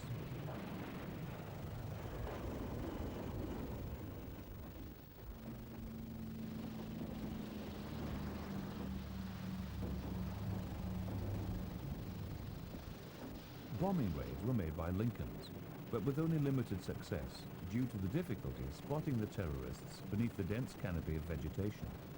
Attacks by mosquitoes and Spitfires using rockets and cannon were more effective. Later on, Vampire and then Venom jet fighters were employed in the ground attack role. But the main contribution by the Royal Air Force was in the role of air transport. Valettas, twin-engine Pioneers and Pembroke short-range transports played a vital role in moving troops and backup to wherever they were most needed to counter the efforts of the insurgents. The 12-year-long campaign in the jungles of Malaya also saw the first operational use by the RAF of helicopters. From 1950, first the rudimentary Dragonfly helicopter was used for casualty evacuation. Then later on, Sycamores, and eventually the more powerful Whirlwind, arrived to throw their weight into the air effort. During 1956, at the height of the emergency, 25,700 troops were lifted by helicopter, the equivalent of moving every soldier in Malaya at least once in those 12 months. In the Middle East, South Arabia saw a whole series of small wars during the early post-war years. First in the Yemen, then in Trucial Oman, and in Dhofar. Up and down this barren region, numerous small airfields were brought into use by the RAF, but the main base was Cormac Sar in Aden. By 1963, Cormac Sar had become one of the busiest airfields in the world. Over the years, Mosquitoes, Lincolns, Shackletons, Canberras, Meteors, Hunters, Venoms, and many other combat aircraft were active in the region, while transport support was provided by such workhorses as the Valletta, the Argosy, the Cavernous Beverley, and several types of helicopter, including the Belvedere. In 1967, the British garrison withdrew from Aden and the surrounding area, and by the early 1970s, the RAF presence in the region was confined to airfields in the Persian Gulf. The RAF had by this time also given up its bases at Habaniya and Shaiba in Iraq, and its 5 airfields in the Suez Canal zone. To replace them, a new base for the RAF in the Mediterranean was constructed at Akrotiri in Cyprus. Most of the work was completed by mid-1956, just in time for the Suez crisis. When President Nasser abrogated the Suez Canal Agreement and closed the Suez Waterway, an Anglo-French expedition was mounted to reopen it. Politically, the whole affair was a disaster, but from a purely military point of view, it was very well executed, and the RAF played a prominent part. On the 31st of October 1956, RAF Valiants and Canberras opened the short campaign by bombing Egyptian airfields, and further raids were made the next day by these aircraft and by ground attack Venoms and carrier-borne aircraft of the Royal Navy.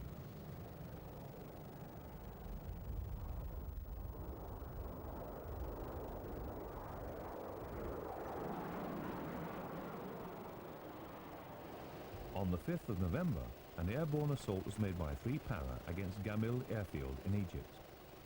Valettas from 3 RAF squadrons and Hastings from another 3 were deployed to drop 600 men in this operation, followed by reinforcements and supplies. Meanwhile, combat aircraft continued their work of support and attack until, on the 7th of November, the whole operation was halted. In December 1962, there was a new crisis in the Far East. The trouble began with a rebellion in Brunei, then a British protectorate, and Sarawak, at that time a British colony. Some 20 RAF transport aircraft, Beverleys and Hastings, at once began flying in troops from Singapore. Within a fortnight, more than 3,200 men and well over £500,000 of freight had been airlifted. In September 1963, North Borneo was given its independence and became part of Malaysia. This development provoked hostility from Indonesia, leading to what became known as the confrontation.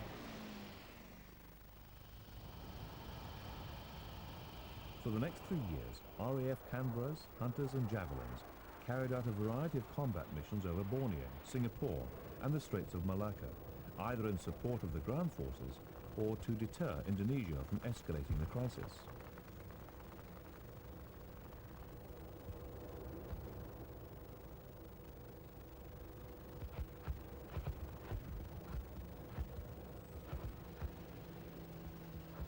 Meanwhile, the Far East Air Force Transport Section, using Argos's, Hastings and Beverleys, flew resources into Labuan or Kuching, from where twin Pioneers and helicopters airlifted troops and supplies to jungle airstrips. The helicopters played a particularly important part in these transport operations. At the peak of RAF activity in Borneo, 4 squadrons were engaged.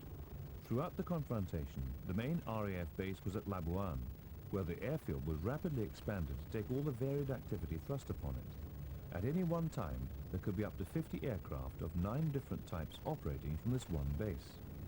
By early 1966, a powerful Commonwealth defence deployment was in place along the most threatened parts of the jungle frontier between Malaysia and Indonesia. Meanwhile, a great deal of survey work had been carried out by the RAF Canberras, so that the vast country could at last be properly mapped. And logistics support for the 10,000 or more Commonwealth troops and airmen stationed in the difficult terrain had become a well-drilled routine for the squadrons involved. A few months later, the international political pressure and military determination by British-supported Malaysia caused Indonesia to end this low-intensity war, 3 years and 8 months after it had begun. 17 flying squadrons of the RAF had taken part in the campaign. 6 of them were combat units, but the other 10 were operating in the transport or support roles. And it was in these latter activities that the RAF once more made its greatest contribution to the whole operation. It had been a most successful, though low-key campaign, and one that not only led to the defeat of a determined and well-armed enemy, but also to the collapse of a repressive regime. The confrontation in Borneo was followed by a review of British commitments in the Far East as a whole. Accordingly, the first steps were taken towards a complete British withdrawal from the region by 1972.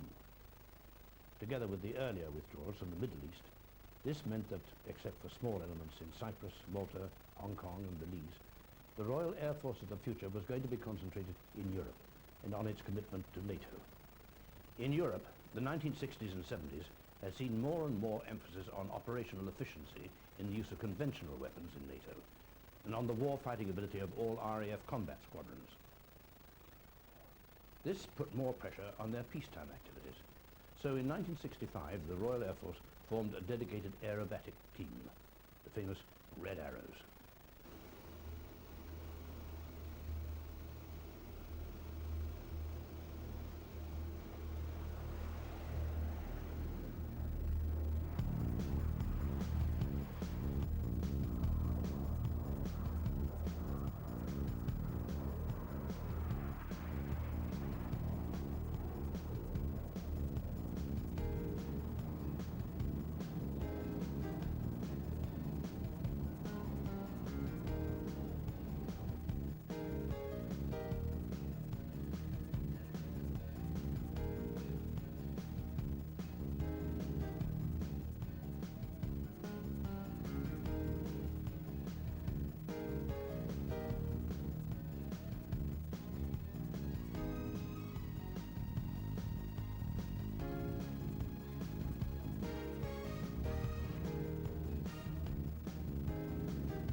founding of the Red Arrows meant that the aerobatic display commitment could be taken away from frontline fighter squadrons, and these units, in common with all the other RAF combat squadrons, could concentrate on their war roles.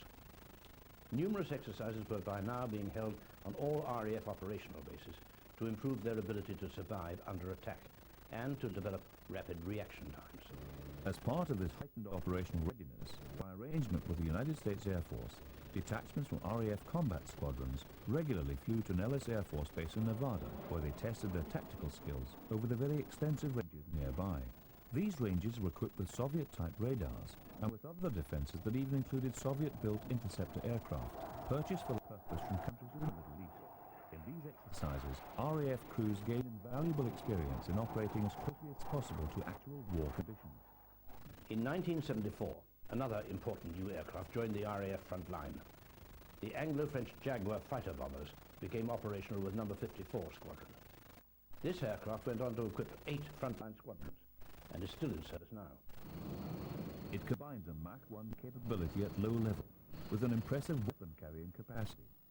2 30mm Aden guns are fitted, and the aircraft's 5 weapon hardpoints can accept up to 10,000 pounds of ordnance, including Martel anti-radar missiles, 8 1,000-pound bombs, BL-755 cluster weapons, or drop tanks.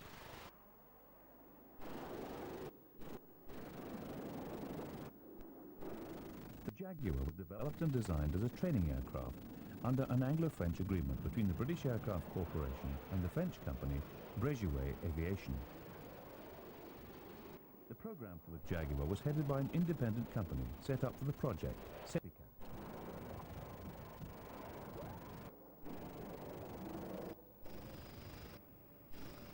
By spring 1974, the first frontline Jaguar squadron, No. 54, was operating from RAF Coltishall, a Jaguar conversion unit having been established 6 months previously at RAF Lossiemouth. The roles of the aircraft were interdiction, tactical close support of ground forces, attack against enemy aircraft on the ground, tactical reconnaissance and type conversion training using the 2-seater variant. Hurtling through valleys at a breakneck speed, hugging the contours, rolling inverted as it crests hills or ridges, it would be easy to imagine that the Jaguar was equipped with the most sophisticated terrain-following system.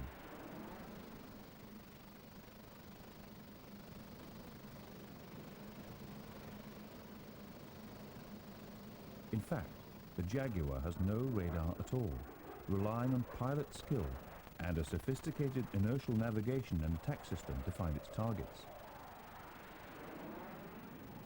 Perhaps even more incredibly, the Jaguar is expected to do this in virtually all weathers. Rugged, reliable, and relatively simple, and able to operate from even the most difficult airstrips, the Jaguar is an ideal aircraft for out-of-area operations.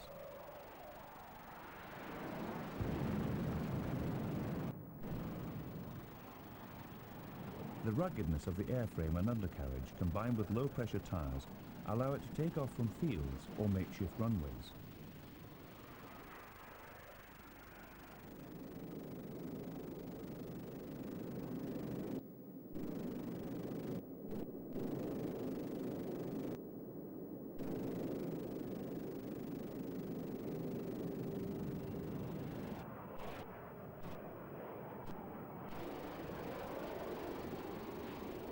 Motorways make an excellent substitute for runways.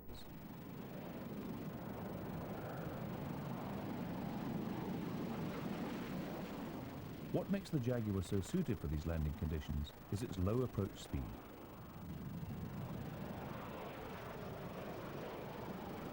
Once down, the effective nose-wheel steering enables the aircraft to turn in the most confined areas.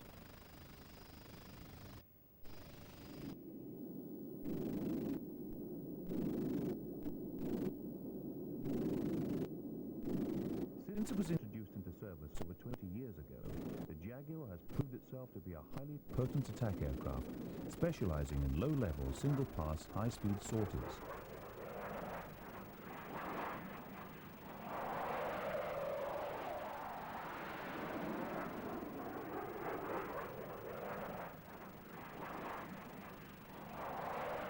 still performing a role in the Royal Air Force for which it was not first envisaged, the Jaguar is at the spearhead of any action. Amongst its pilots, the Jaguar has earned a reputation of being a potent weapon and a pilot's aeroplane.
Those Jaguars pose us problems. Those boys truly part the sand and shave the rocks. They have a nice airplane. They fight aggressively, and their low-level tactics are good. Very good.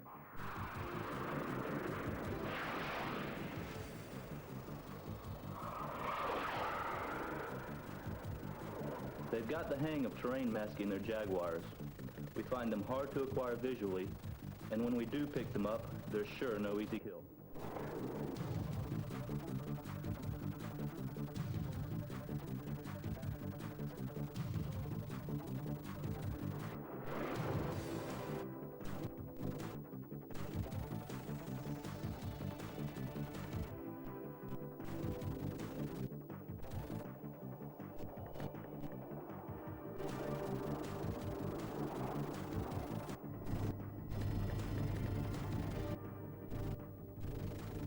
The RAF's helicopter force was also by now being greatly improved. In 1971, the first of 40 Pumas arrived in squadron service, and in 1980, the force was given a considerable boost by the arrival of the first Boeing Vertol Chinooks. Together, these two types gave the RAF a new higher level of capability in transporting troops and supporting them in the field. In 1969, the arrival of the first Hawker Siddeley Harriers in RAF Germany brought an entirely new dimension to the combat capability of the RAF. Here was an aircraft that didn't depend on vulnerable airfield runways. Instead, the Harrier could operate out of small strips, hidden, for example, in woods in the forward area. This also meant that the aircraft could react within a few minutes to the Army's needs. The Harrier was a developed version of the P-1127 Kestrel, and it became the first VTOL aircraft in the world to enter operational service. 3 squadrons at RAF Wildenrath took delivery of the original Harrier GR-1s, an aircraft that was soon updated to GR-3 version. Like the original model, the GR-3 was equipped with twin 30mm Aden guns in underbelly pods, together with a variety of weapons and 5 pylons, 2 on each wing and 1 on the fuselage centerline to carry a combination of free-fall and retarded bombs, 68mm SNEB rockets or Sidewinder air-to-air missiles for self-defense. The main differences between the Mark I and the Mark III Harrier was the more powerful engine of the latter, the Pegasus 103, which gave 21,500 pounds of thrust, and the addition of the Ferranti laser ranging and marked target seeker equipment. The Harrier GR3 was followed into service by the GR5, and more recently by the GR7. This very latest model gives the Harrier for the first time a full night attack capability. The Harrier quickly established many records. As early as May 1969, for example, squadron leader Lecky Thompson entered the Daily Mail transatlantic air race by flying from a coal yard near St Pancras Station in the middle of London to a landing ground in New York in 6 hours and 11 minutes, having been refueled over the Atlantic by Victor tankers.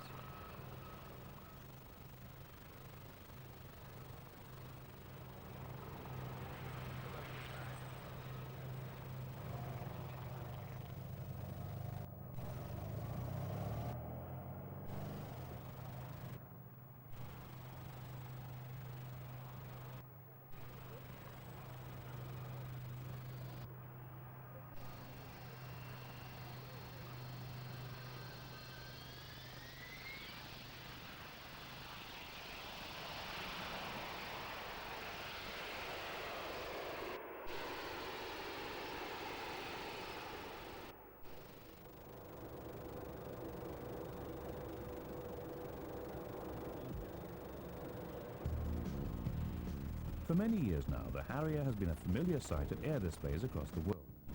Its remarkable hovering performance, its pirouettes and slow time just above the ground, and perhaps above all, the astonishing ability of this fixed-wing aircraft to fly backwards, continue to delight crowds of applauding admirers.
The operational qualities of the Harrier were to be tested for real during the Falklands conflict of 1982. Because the Falkland Islands were some 4,000 miles from Ascension, the nearest potential base for air operations, RAF Harriers operated from aircraft carriers of the Royal Navy, alongside their Fleet Air Arm colleagues. While Sea Harriers, FRS-1s of the three Royal Navy squadrons involved concentrated most of their efforts on air defence work, the 10 Harrier GR3s of No. 1 Squadron undertook mainly ground attack missions. Out of the 1,500 or so Harrier sorties flown during the campaign, about 125 were carried out by RAF aircraft against key Argentine targets on the ground.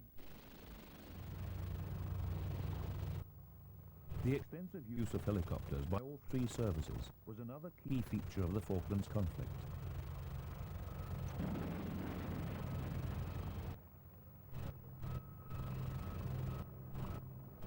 Three of the four RAF Chinooks sent south of the fleet were lost when the Atlantic conveyor was sunk. But the one remaining machine made a vital contribution in support of the ground forces, removing any last doubts about the value of the helicopter in modern operations. Another aircraft that was deployed to the Falklands was the Hawker Siddeley Nimrod. The first fully equipped production Nimrod, or Nimrod MR1, made its maiden flight on the 28th of June 1968. The maximum speed of 490 miles per hour, it had an effective maximum range of nearly 6,000 miles and an endurance of 12 hours.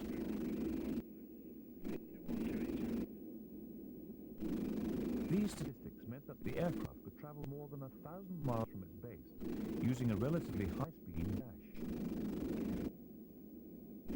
When it arrived over a target or search area, it would be able to remain on patrol there for more than 6 hours.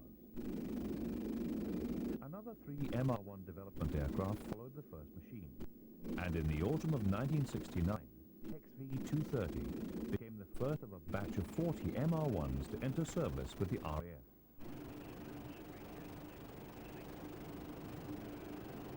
It was the first four-engine jet aircraft to see maritime reconnaissance service with any of the world's air forces.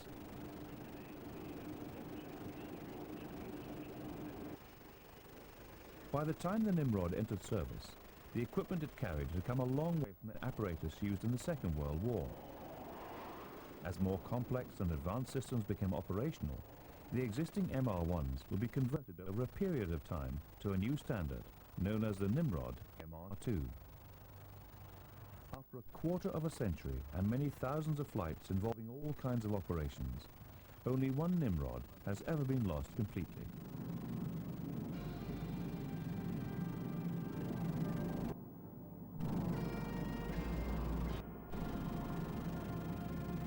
They have played a vital part both in the defence of Great Britain and in the protection of her economic interests. In their crucial search and rescue role, they have saved an inestimable number of lives. On present form, they should be around until at least the end of the decade, and perhaps for much longer. Quite apart from the local air support provided by the aircraft carriers of the Royal Navy, and from the start of the crisis in early April 1982, very long-range sorties were flown by the Royal Air Force from Wide Awake Airfield on Ascension Island. Using extensive air-to-air refueling, Victors in the radar reconnaissance role, Nimrod maritime patrol aircraft, and Hercules transports were all active from Ascension, making their numerous contributions to the eventual success of the whole expedition in the South Atlantic. A particularly striking aspect of these missions was Operation Black Knight, a series of bombing raids against targets near Port Stanley, carried out by Vulcan bombers. These round trips of about 8,000 miles set a world record for long-range bombing attacks. In January 1982, an 11-year-long process of design, development and production brought an entirely new and advanced combat aircraft into the front line of the RAF. This was the Tri-National Tornado, a cooperative venture between British, German and Italian manufacturers. For the RAF, the Tornado first reached operational status with No. 9 Squadron at RAF Huntingdon. There were two basic Tornado types. The first was the IDS, Interdictor Strike model. The original mark of this version, the GR-1, carried two 27mm cannons, one on each side of the forward fuselage. And the aircraft could accept a wide range of other ordnance stowed externally on its 7-weapon hardpoints.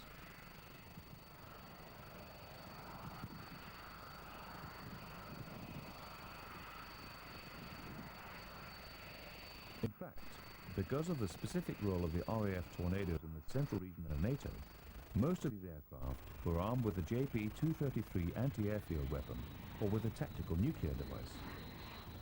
229 GR-1s, including trainers and the GR-1A reconnaissance version, were delivered to the Royal Air Force, equipping squadrons both in RAF Germany and in the UK.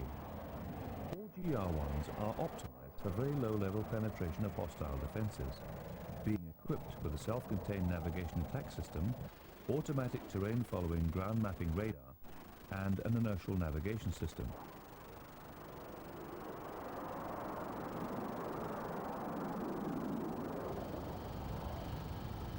The other version of the Tornado for the Royal Air Force was the ADEV model, the Air Defence variant.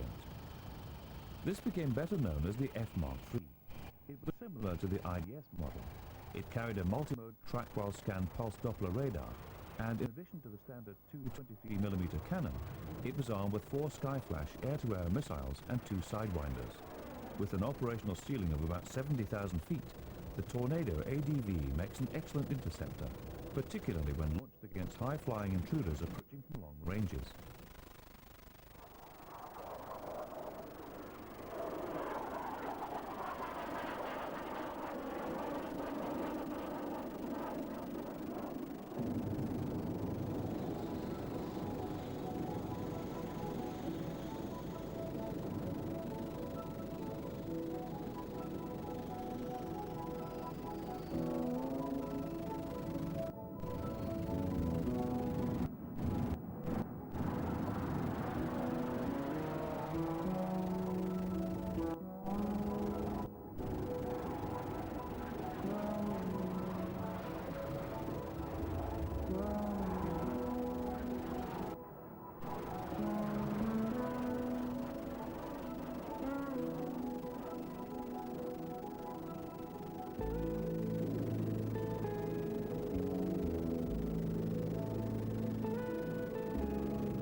In the late 1990s, the Cold War came to an end, and the whole basis on which the varied capabilities of the RAF had been built began to change.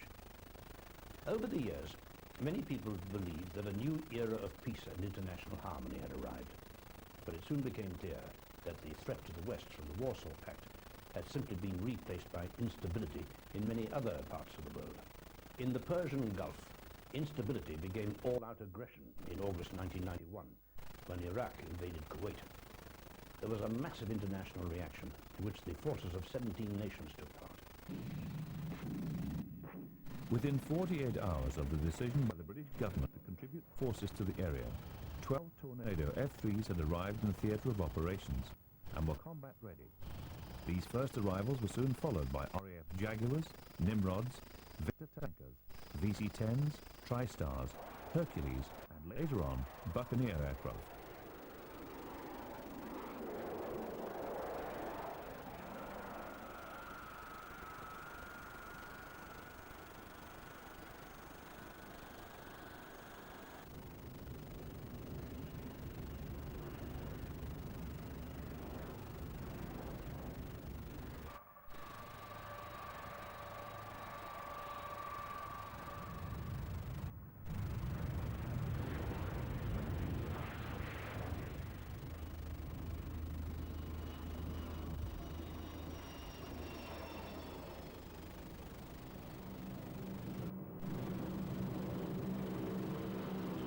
By the 16th of January 1991, the international force was in position and ready to start operations. That night, a massive air assault was launched against key Iraqi targets. The RAF Tornado GR-1s were directed against enemy airfields, where they caused a great deal of damage.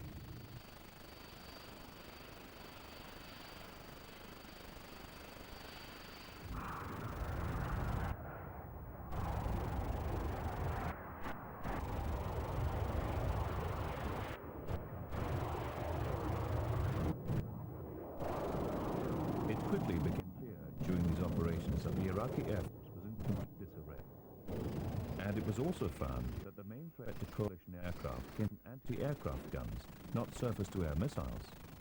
So the Tornadoes were switched from low-level attack to attacks at medium level.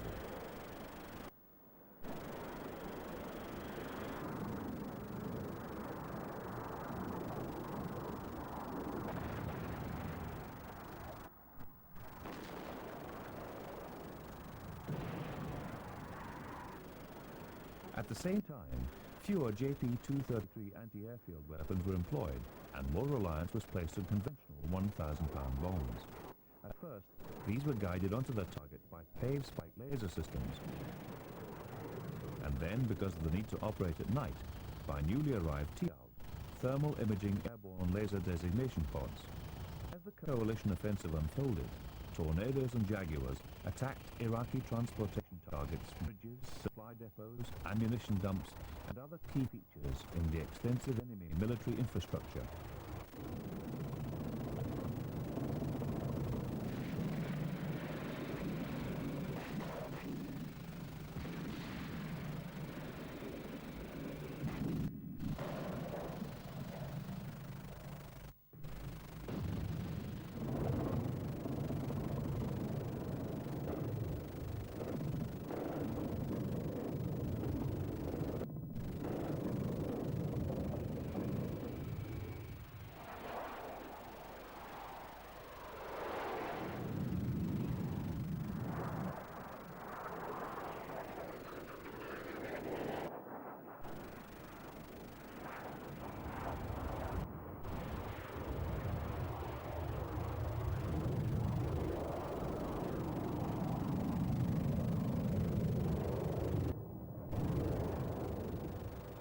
After 38 days of unremitting air attack by over 2,500 coalition aircraft, the land offensive was launched.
Within only 100 hours of ground fighting, it was clear that the Iraqi forces were defeated, and the coalition called a halt to the advance.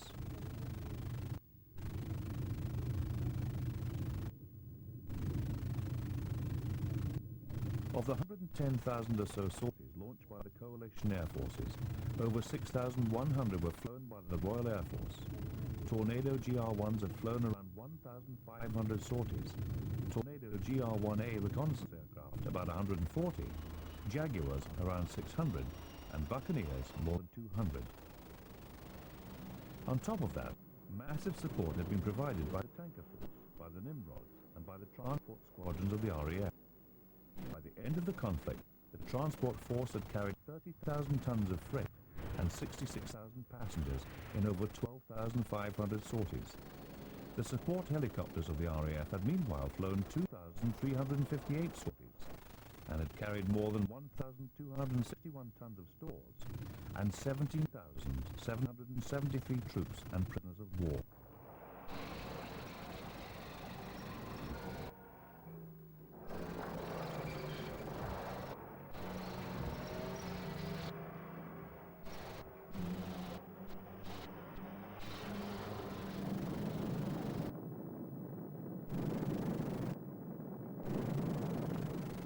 The Gulf War had been one which nobody had foreseen, and for which no one had planned.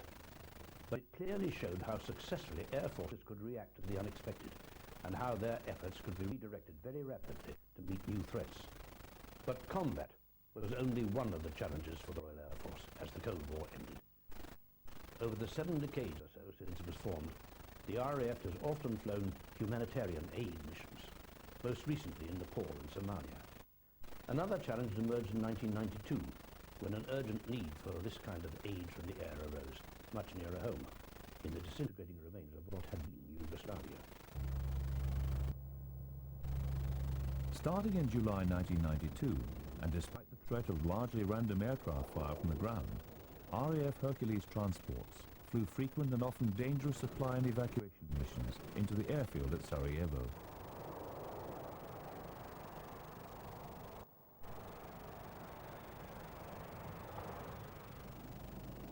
Within 18 months, these aircraft had made a total of over 1,100 such sorties and had carried nearly 15,000 tons of aid.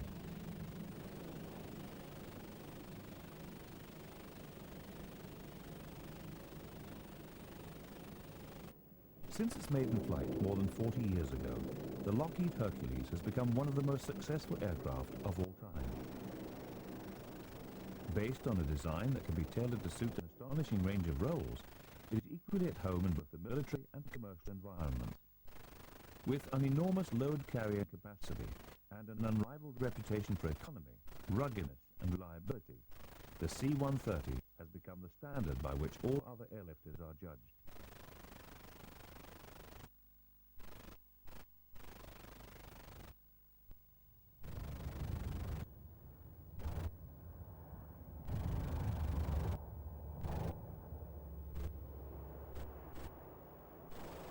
"66 aircraft were ordered during 1966, and the first machine entered operational service in August of the following year. Based on the C-130H, the RAF version was fitted with British-built radio, autopilot and navigation equipment, and was designated as the Hercules C Mark I. The RAF standard crew consisted of a pilot, co-pilot, navigator, flight engineer and loadmaster.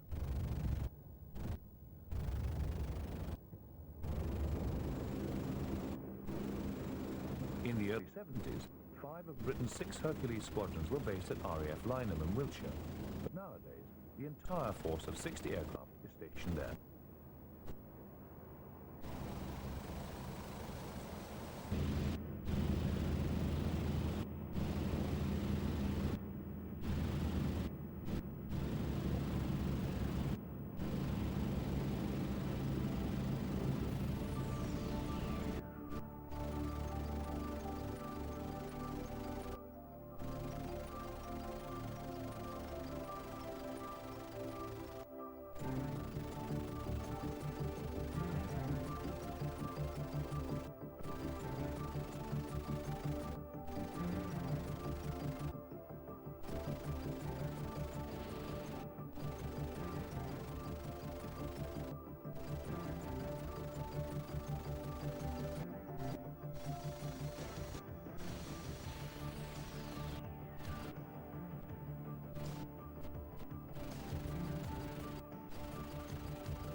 During the first 10 years of service, the RAF's Hercules carried out large-scale troop movements in Anguilla, Malta and Belize. They evacuated British nationals and servicemen from Aden, India and Vietnam, and flew numerous relief missions to famine and disaster areas such as Pakistan, Southern Sudan, Turkey and Nicaragua.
In 1980, the engineering company Marshalls of Cambridge began converting 30 C Mark I aircraft to a new C Mark III specification. Based on Lockheed's stretched C-130H-30, the C3 version is 15 feet longer than the C1. With the volume of its cargo hold increased by 37%, the C3 can carry one extra Land Rover or 26 more paratroopers.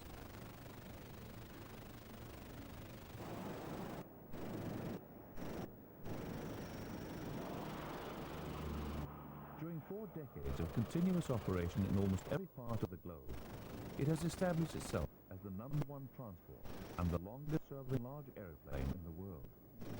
It has performed almost every conceivable kind of duty, ranging from gunship to aerial spacecraft recovery, and since 1954, it has served with the air forces of more than 60 different countries. Universally popular with all of its operators, this powerful and versatile workhorse has become nothing less than a household name.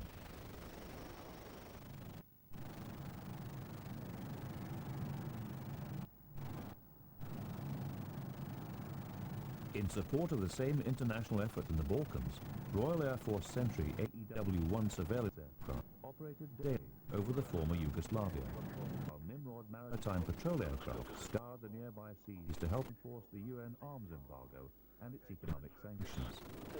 And Canberra PR-9 photographic reconnaissance aircraft made their vital contribution to intelligence by the UN forces deployed on the ground.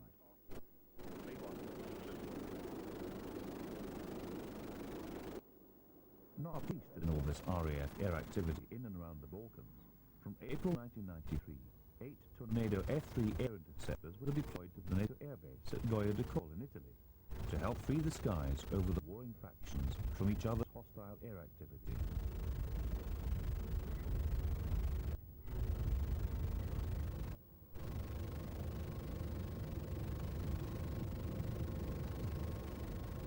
Then in July, 8 Jaguars joined in Italy to offer tactical reconnaissance and close air support should these capabilities prove necessary.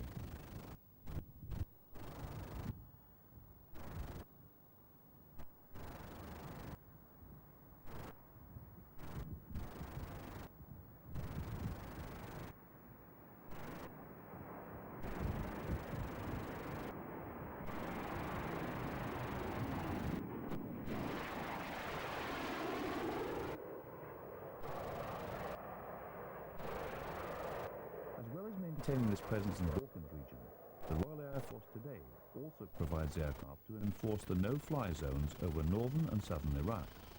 By the end of 1993, tornadoes on this task, drawn from both squadrons in the UK and from those in Germany, had flown nearly 1,500 operational sorties.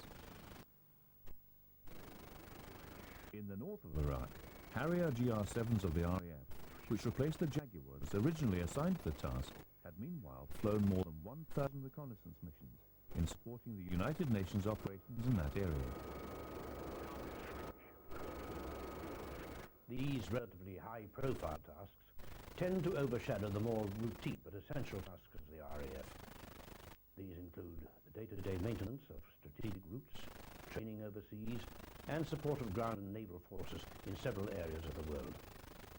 On any one day, the Royal Air Force has around 100 of its aircraft deployed or operating outside the United Kingdom.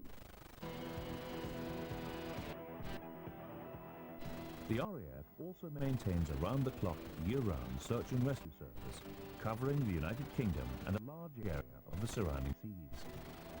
When a scramble call comes in, whether it's a ship in distress, military or civilian air crews in trouble, a climber lost from a snow-covered mountainside, or a fire on an offshore oil rig, RAF Rescue is there to provide assistance day or night, whatever the conditions.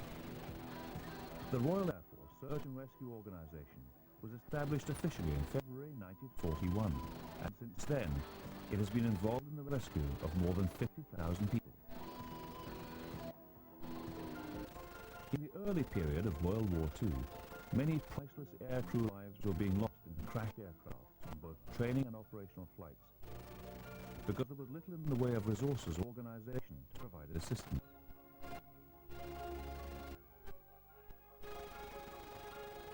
However, following the introduction of an organised emergency service, some 13,000 people were rescued during the course of World War II, 8,000 of them airmen.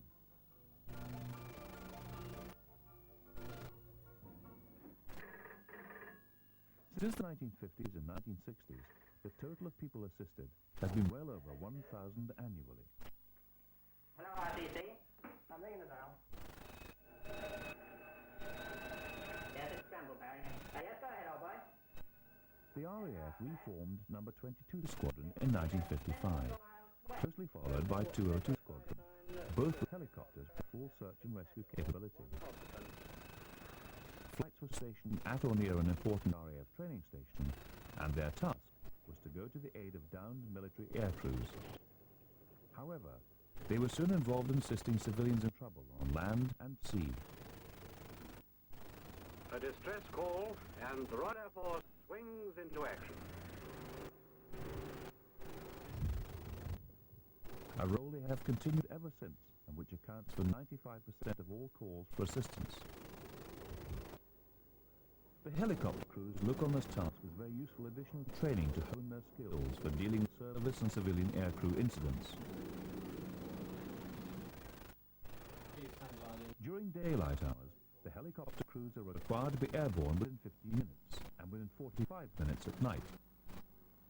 These times are almost always beaten by a considerable amount when a scramble call comes in from either of the two rescue coordination centres.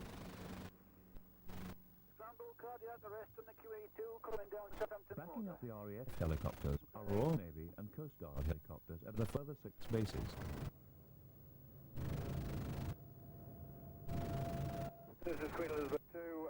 I gather you're on your way to Hasler. Many thanks for your assistance. Most impressive.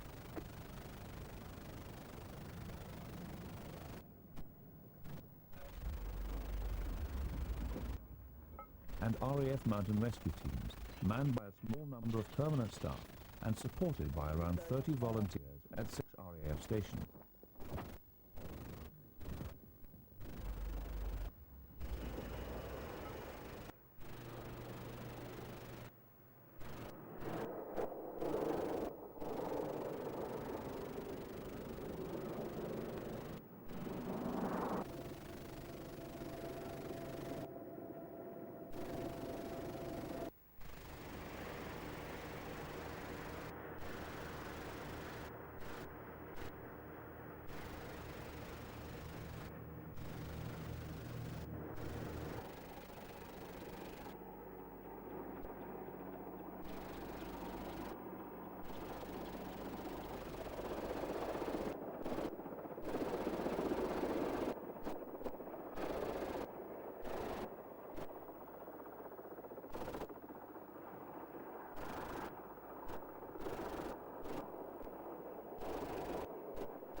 story.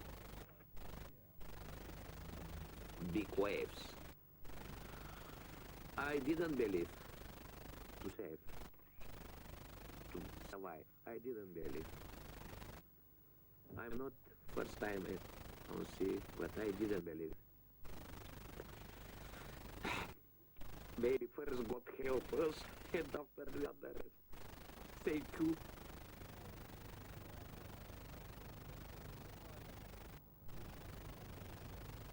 It's very difficult getting a winchman onto a badly pitching and rolling ship, especially when that ship isn't under power or when it couldn't provide any light.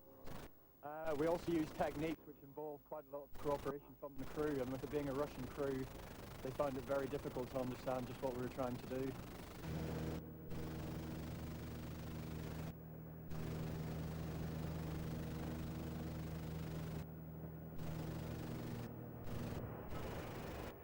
Always on standby is a specially equipped Nimrod maritime patrol aircraft at RAF Kinloss in Scotland, which can be called on to get to an emergency very quickly and to act as the on-scene coordinator of any helicopters and ships involved in the rescue operation.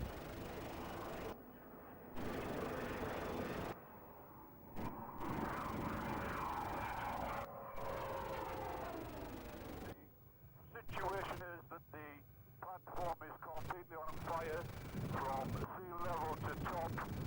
We have in fact pulled back somewhat.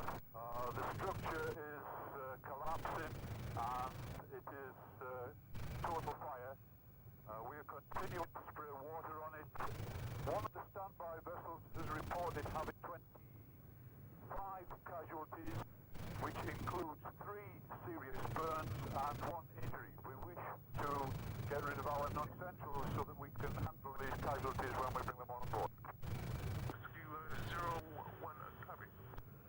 Rescue 138, the Forest, we wish you to collect 12 passengers first and proceed then to Ocean Victory to collect paramedics. Okay. You can stay on radar, sir. Yeah, okay. It's bloody bright, isn't it?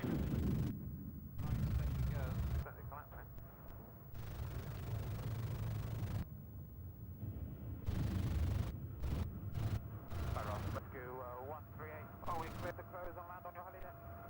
Rescue 138, that is correct. Okay, you're clear to first off. Okay, good. Okay, clear to close. We've got gears coming down. You're going to bring them into the front or the back? Through the back of the splitter. Okay. Over the deck on one side. Forward 3, forward 2, 1, steady, clear below. 2 on the tail, 1 on the tail, tail is on, mains are on. Where they got them in? Thank you, 138. Confirm you no more passengers at the moment? That is correct. Okay, well, up left 12. So shut down. Okay, you think services are ready? Rescue to Nova. Yeah, Rescue 01. Still 2 advising of the vessels in 10. We are going to try and move back towards the platform to endeavour to keep things cool and to hopefully prevent some of the underwater explosions that we're frightened of. Now, Yankee Bravo, as you've probably been told, the risers have obviously broken and the oil is now coming straight up onto the sea. And in fact, the sea is burning as well. Ocean Victor. We'll take out medic. Alright, first time in. No problem. How many? 1, 2, 3, let's do 4. Alright, we have 1, 2, 3, 4. Steady. The stretcher's on. Stretcher's on. Left 1 and forward. Steady, steady, steady. Left 1. Steady, winching in, leg clear of the deck. Still on the high line. Left. Until you can see the boat, left and back. Silver Pet, this is Rescue 138. Silver Pet, while your engines stop, the roll will make it quite difficult for us to safely get stretchers off. Can you get underway? Yes, it'll be very slowly because at the moment we're having a few problems with manoeuvring and all that. So see all 4 points of the stretcher here. On the Wilson, happy, right to attach to the boat. Still got it. Got some oil on the water. Surprise. Oh.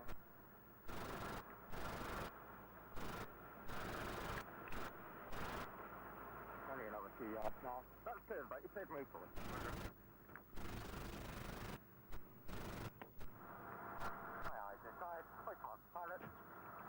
Winch out.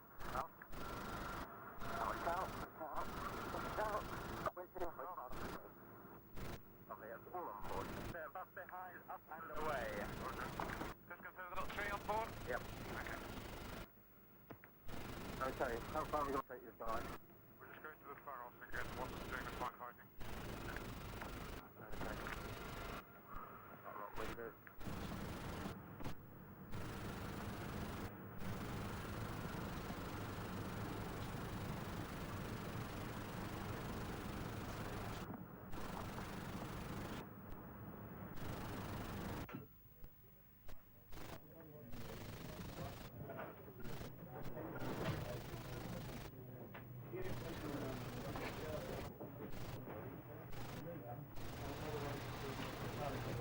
Can you tell me how old you are, Medley? Rescue 01, Sidra.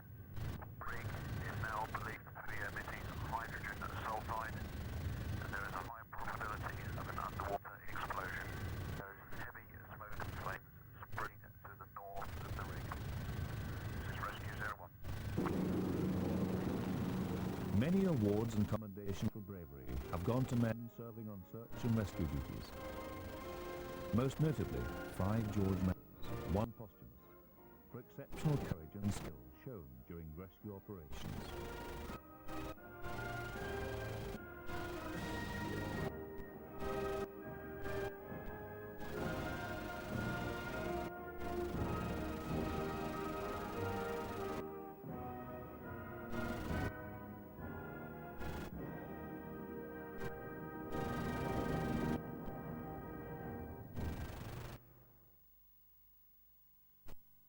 Such varied activity in the air seems likely to be the pattern for the future of the Royal Air Force. It's a future filled with uncertainty, and one that has to be matched by high readiness and by professionalism at all levels. To meet that future, the RAF at present has some 650 operational aircraft and over 400 trainers.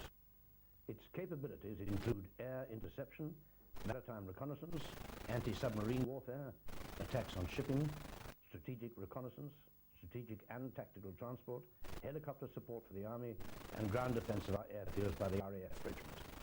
All of these, military support and humanitarian roles, remain essential to a balanced air force if it is to be able to make its contribution to the unpredictable demands of a future world.